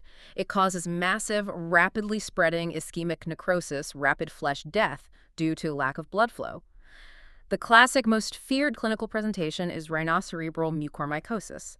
The fungus rapidly eats through the soft palate of the mouth, completely destroys the nasal septum, aggressively invades the orbit of the eye, causing blindness, and literally punches directly through the cribriform plate of the skull into the frontal lobes of the brain, often accomplishing this entire destructive path within a matter of days. How on earth can modern medicine stop an organism that is eating through human bone and face tissue at that speed? Intravenous antifungal drugs alone are rarely, if ever, sufficient to halt the progress because the blood vessels delivering the drugs are clotted and destroyed. Survival requires immediate, massive, and often severely disfiguring surgical debridement. The surgical team must physically cut away and remove all of the dead and infected tissue, which often involves removing the eye, the upper jaw, and the sinuses. This brutal surgery must be combined with aggressive, immediate medical correction of the underlying diabetic ketoacidosis to remove the iron supply, alongside massive, highly toxic doses of intravenous amphotericin B. Even with rapid diagnosis and optimal aggressive surgical care, the overall mortality rate remains staggeringly high. It is truly nightmare fuel. Okay, to close out our list of opportunists before we move on, pneumocystis pneumonia, widely known as PCP. This organism, Pneumocystis jirovecii, has a truly bizarre history in medical science. For a long time, scientists didn't even believe it was a fungus. That is correct. Because of its unusual morphology, it does not form typical hyphae or budding yeasts, but rather forms thin-walled trophozoites and thick-walled, multinucleated cysts in the lung alveoli. It was heavily misclassified by early microbiologists as a protozoan parasite, akin to the organism that causes malaria. It was only relatively recently, when modern molecular biologists sequenced its ribosomal RNA, that the scientific community realized it is, in fact, a highly atypical fungus belonging to the Ascomycetes class. And it is highly atypical because it is entirely missing the one critical vulnerability we discussed at the very beginning of the deep dive, the absolute Achilles heel of the fungal kingdom. Exactly. Pneumocystis completely lacks ergosterol in its cell membrane. Through a bizarre evolutionary twist, it utilizes cholesterol to stabilize its membrane, much like human cells do. The profound clinical implication of this is that almost all of our standard powerful antifungal drugs, the polyenes and the azoles, which are specifically designed to target and destroy ergosterol, are completely, utterly useless against it. They have no target to bind to. Instead, physicians are forced to treat this fungal infection using antibacterial sulfa drugs, specifically a combination called trimethoprim sulfamethoxazole. And clinically speaking, who gets PCP? Prior to the 1980s, it was an incredibly rare, obscure disease seen almost exclusively in severely malnourished orphans or heavily immunosuppressed leukemia patients. But during the devastating dawn of the HIV/AIDS epidemic, it suddenly became the absolute hallmark, defining opportunistic infection of the era. The fungus relentlessly coats the inside of the patient's delicate alveoli with a thick, frothy, proteinaceous exudate. This exudate physically blocks oxygen from transferring into the blood, causing a slow, suffocating, devastating pneumonia. Even today, if an otherwise healthy adult presents to an emergency room with severe pneumocystis pneumonia out of the blue, they are almost immediately reflexively tested for underlying, undiagnosed HIV infection. Okay, take a deep breath. We have covered an immense amount of tissue invasion, destruction, and immune evasion. But we must shift gears for Section 7, because the reality is fungi do not actually have to infect your tissue to severely harm you. let's discuss toxins and hypersensitivity. This represents a massive, entirely distinct, critical aspect of clinical mycology. As we have mentioned repeatedly, human beings inhale thousands of microscopic fungal spores every single day from the environment. These spores are essentially tiny, highly reactive biological particles completely covered in potent surface antigens. For a significant portion of the human population, simply breathing these inert particles into the respiratory tract triggers severe, debilitating allergic reactions. We are talking about severe asthma exacerbations and chronic allergic rhinitis. And the sources detail a specific intense occupational hazard known as allergic bronchopulmonary aspergillosis. This is a condition where the Aspergillus mold colonizes the thick mucus in the patient's airways. But crucially, it does not actually invade the living lung tissue. Instead, its constant presence causes the immune system to mount such a massive, chronic, unrelenting inflammatory response that the immune system itself slowly destroys the lung tissue over time. But beyond individual allergies, there is the broader controversial concept of sick-building syndrome. Yes, this is a major issue in modern public health and architecture.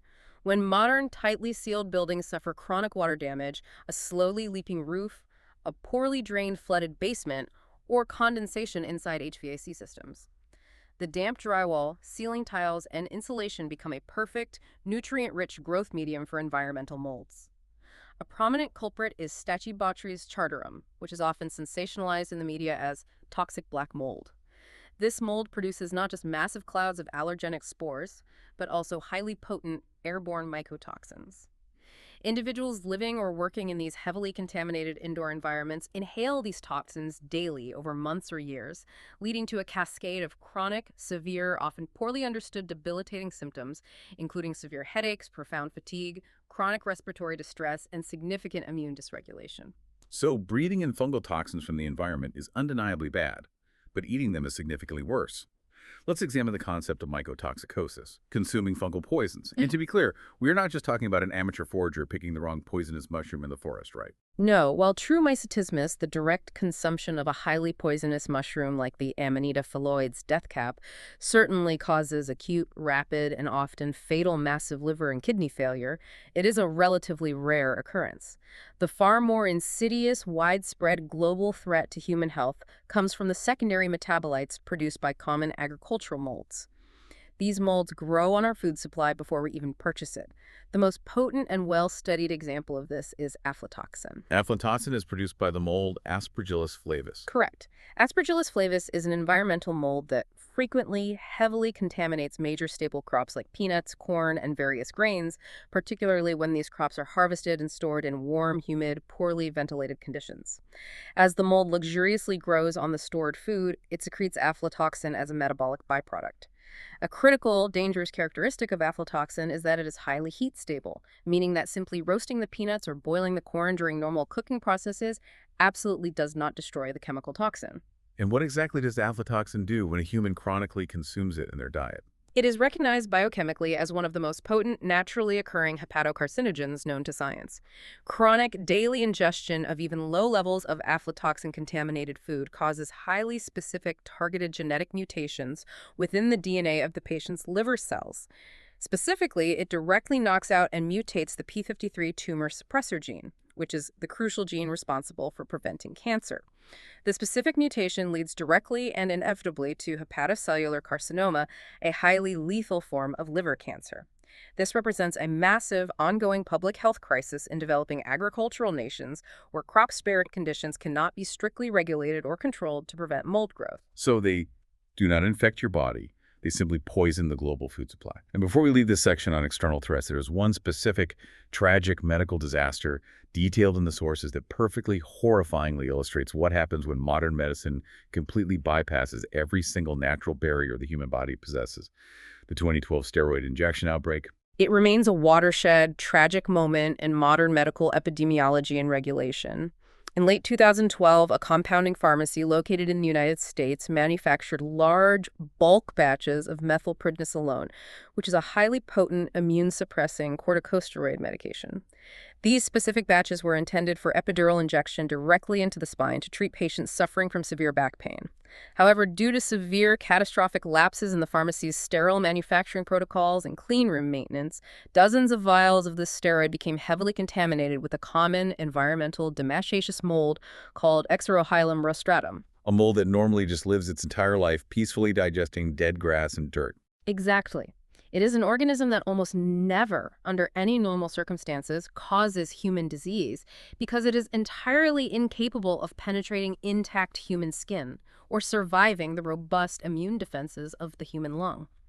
But in this catastrophic scenario, physicians took a hypodermic needle containing this living environmental mold, thoroughly mixed it with a powerful localized immune-suppressing steroid drug, and physically injected the mixture deeply and directly into the highly sensitive sterile cerebrospinal fluid of thousands of patients. They bypass the skin barrier, they bypass the stomach acid, they bypass the blood and the macrophages, everything. They delivered the mold straight into the central nervous system and simultaneously turned off the local immune system. The clinical results were catastrophic. Nearly 14,000 patients across the country received injections from the contaminated lots. It resulted in a massive, unprecedented nationwide outbreak of iatrogenic, meaning medically induced fungal meningitis, destructive spinal epidural abscesses, and severe strokes as the fungus invaded the blood vessels of the brain. More than 750 patients suffered devastating, agonizing central nervous system infections, and over 60 people ultimately died, despite frantic, massive intervention with aggressive intravenous antifungal therapies.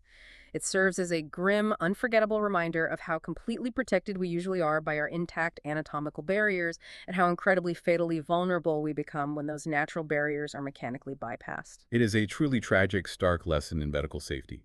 Which brings us finally to our last major section, Section 8, the arsenal. The antifungal chemotherapies.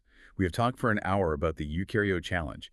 We established how incredibly hard it is to design a poison that kills a eukaryotic fungal cell without simultaneously poisoning the eukaryotic human patient.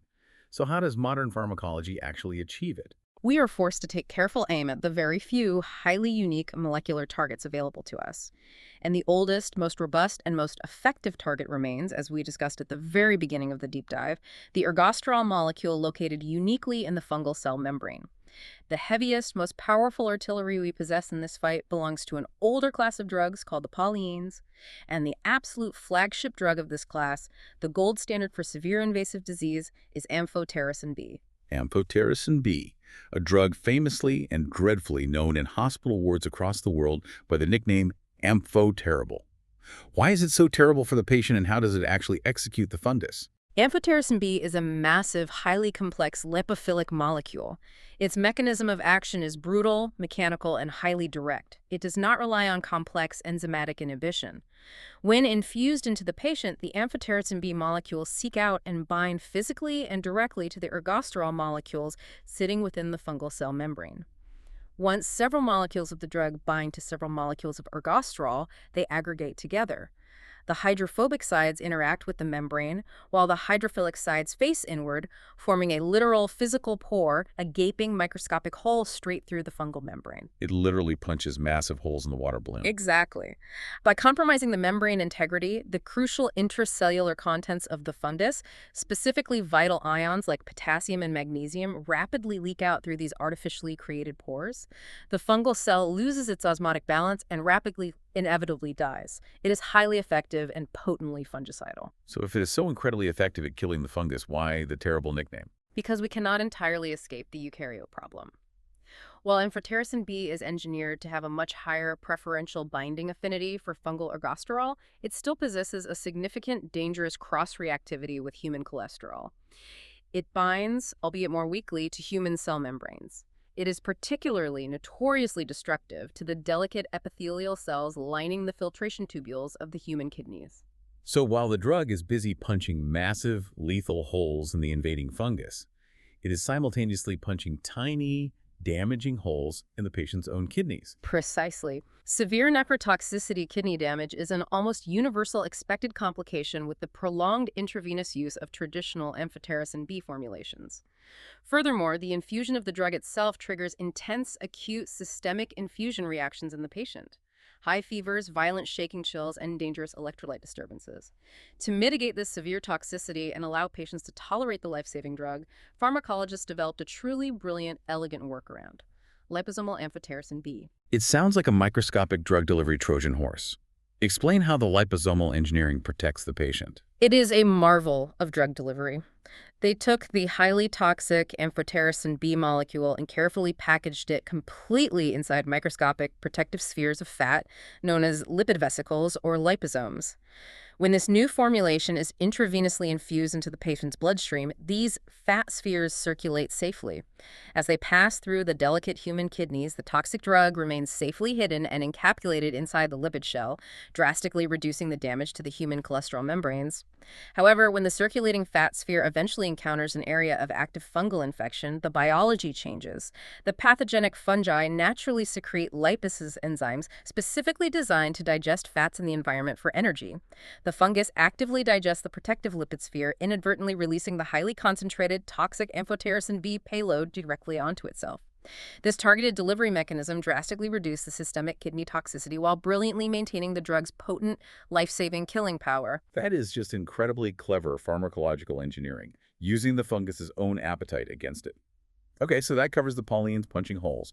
What about the azoles? We were talking about drugs like fluconazole, itraconazole, and the newer voriconazole. These are arguably the most widely prescribed oral and intravenous antifungals in the world. How do they attack the fungus? Instead of punching physical holes by binding to the existing ergosterol in the membrane, the azole class of drugs operates through metabolic sabotage. They aim to inhibit the fungus from synthesizing new ergosterol in the first place. Specifically, the azole molecule enters the fungal cell and binds tightly to and fully inhibits a highly specific fungal cytochrome P450 enzyme known as 14-alpha-demethylase. So without that crucial enzyme functioning, the fungus simply cannot complete the complex biochemical pathway to build ergosterol. The existing cell membrane becomes weak and unstable. Highly toxic intermediate sterols aggressively build up inside the cell, and the fungus is severely stunted and stops growing. Correct. Because they halt growth rather than causing immediate cellular lysis, they are generally considered fungistatic rather than fungicidal. They halt the rapid proliferation of the fungus so that the patient's own immune system has the time it needs to catch up and ultimately clear the infection. Fluconazole is an excellent, safe, frontline choice for susceptible candida infections, while newer, broader spectrum azoles like voriconazole have become the absolute frontline gold standard treatment for aggressive, invasive Aspergillus infections. But there's a massive pharmacological catch here too, isn't there? That specific cytochrome P450 enzyme you mentioned. Humans possess those enzymes too. We do, and this is the major clinical drawback of the azole class. Humans rely heavily on a massive, complex family of cytochrome P450 enzymes located in our liver. These human enzymes are fundamentally responsible for metabolizing, breaking down, and clearing almost all of the other pharmaceutical drugs a patient might be taking. While the azole antifungals are designed to heavily prefer the fungal P450 enzyme, they inevitably, unavoidably bind to and inhibit the human liver P450 enzymes to some degree. Which means we run into severe drug interactions. Massive, highly dangerous drug interactions.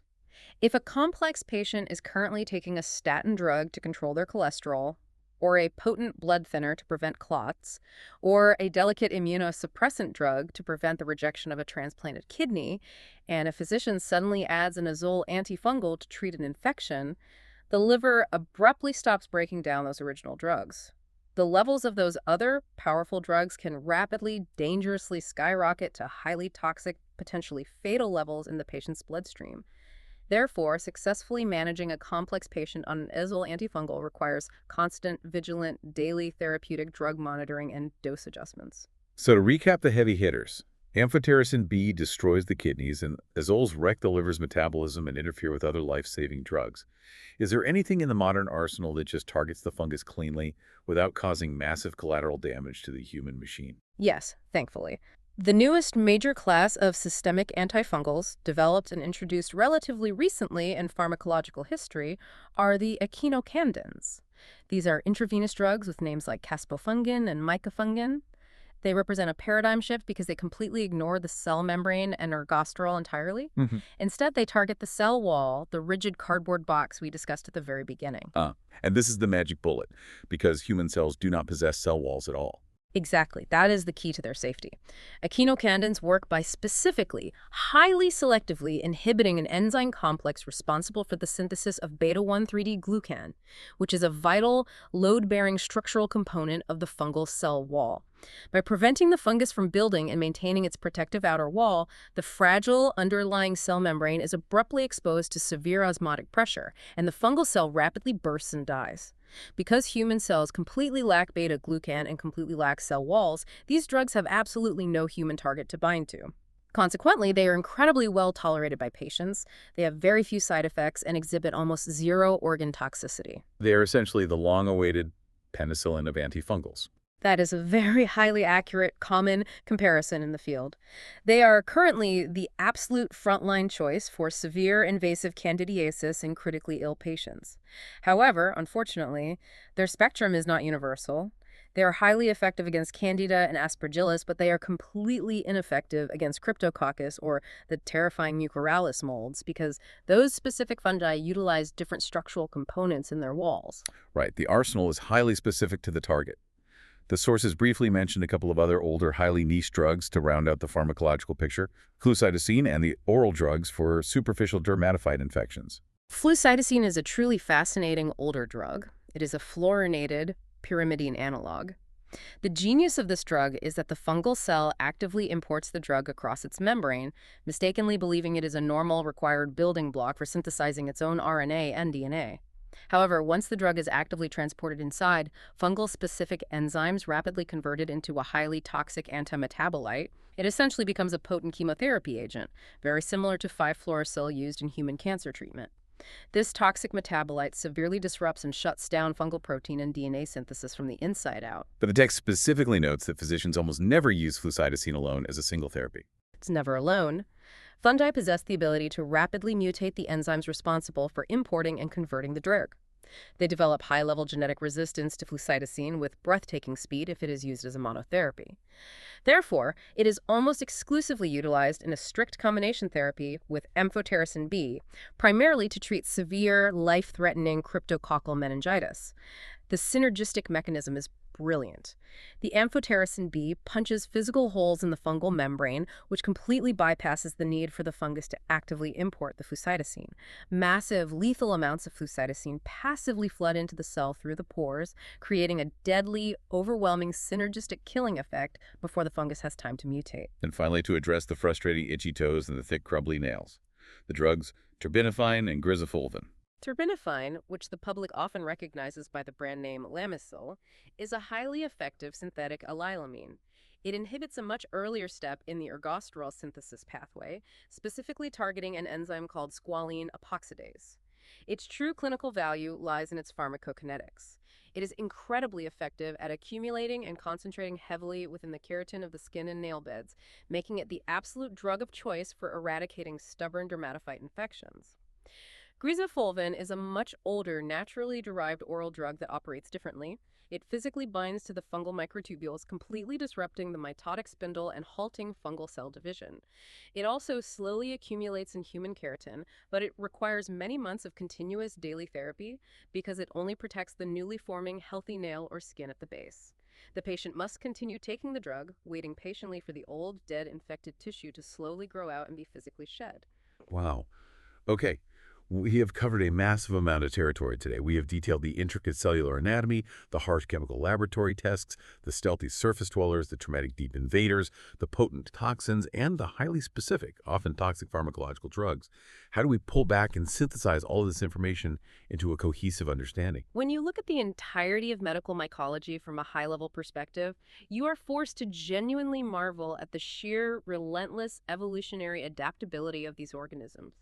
We are examining complex eukaryotes that possess the ability to live as entirely benign, harmless hitchhikers feeding quietly on our skin oil, or instantly shift their entire genetic expression to survive and thrive in the thermal shock of our deep lungs, or brutally exploit the greatest, most advanced, life-saving achievements of modern medicine to become entirely unstoppable, opportunistic killers. They represent a formidable, highly evolved parallel biological kingdom, and because their basic foundational cellular machinery is so inextricably fundamentally similar to our own human cells, they will always permanently remain one of the most difficult, challenging pathogens for modern medicine to safely eradicate.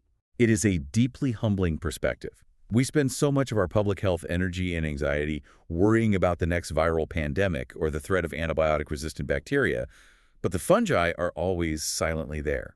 They are waiting patiently in the soil, waiting on the skin, constantly ready to take advantage of any weakness.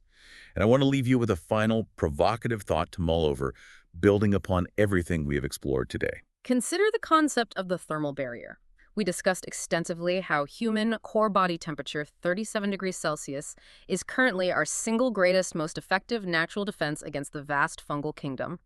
The overwhelming majority of those 80,000 environmental species out in the world simply cannot survive the intense, sustained heat of a mammalian body. Their proteins denature and they rapidly die. That thermal shield is precisely why only a few hundred highly specialized species have the capacity to trouble us. But the global environment outside our bodies is rapidly, undeniably changing. It is. As global temperatures slowly but inexorably rise due to ongoing climate change, the environmental fungi living in the soil, the water, and the trees are facing an immense, unprecedented evolutionary pressure. To survive the increasingly hotter summers and the warming Earth, these organisms are being forced to genetically adapt to tolerate higher and higher baseline temperatures. And if the fungi out in the environment slowly learn to thrive at 30 degrees, then 33 degrees, and 35 degrees, the logical conclusion is terrifying. If environmental fungi successfully adapt to the ambient heat of a warming planet, our biological thermal barrier, that critical 37-degree evolutionary shield, will eventually, inevitably disappear. Some prominent researchers in the field heavily theorize that this mechanism of thermal adaptation is exactly how the highly resistant superbug Candida auris emerged so suddenly and simultaneously across the globe. It adapted to the warming environment and crossed the thermal barrier. If this global warming trend continues, could the list of 400 medically relevant fungi suddenly exponentially expand into the thousands? We may very well be standing on the precipice of a completely new, unpredictable era of severe fungal diseases caused by aggressive environmental pathogens we haven't even categorized or named yet. a deeply chilling, profound thought to end on. The invisible kingdom is constantly adapting, and we must adapt with it. Thank you for joining us on this exhaustive deep dive into medical mycology. Keep questioning the world, keep looking closer at the details, and keep exploring the invisible, complex ecosystems that surround you every day. We'll catch you on the next deep dive.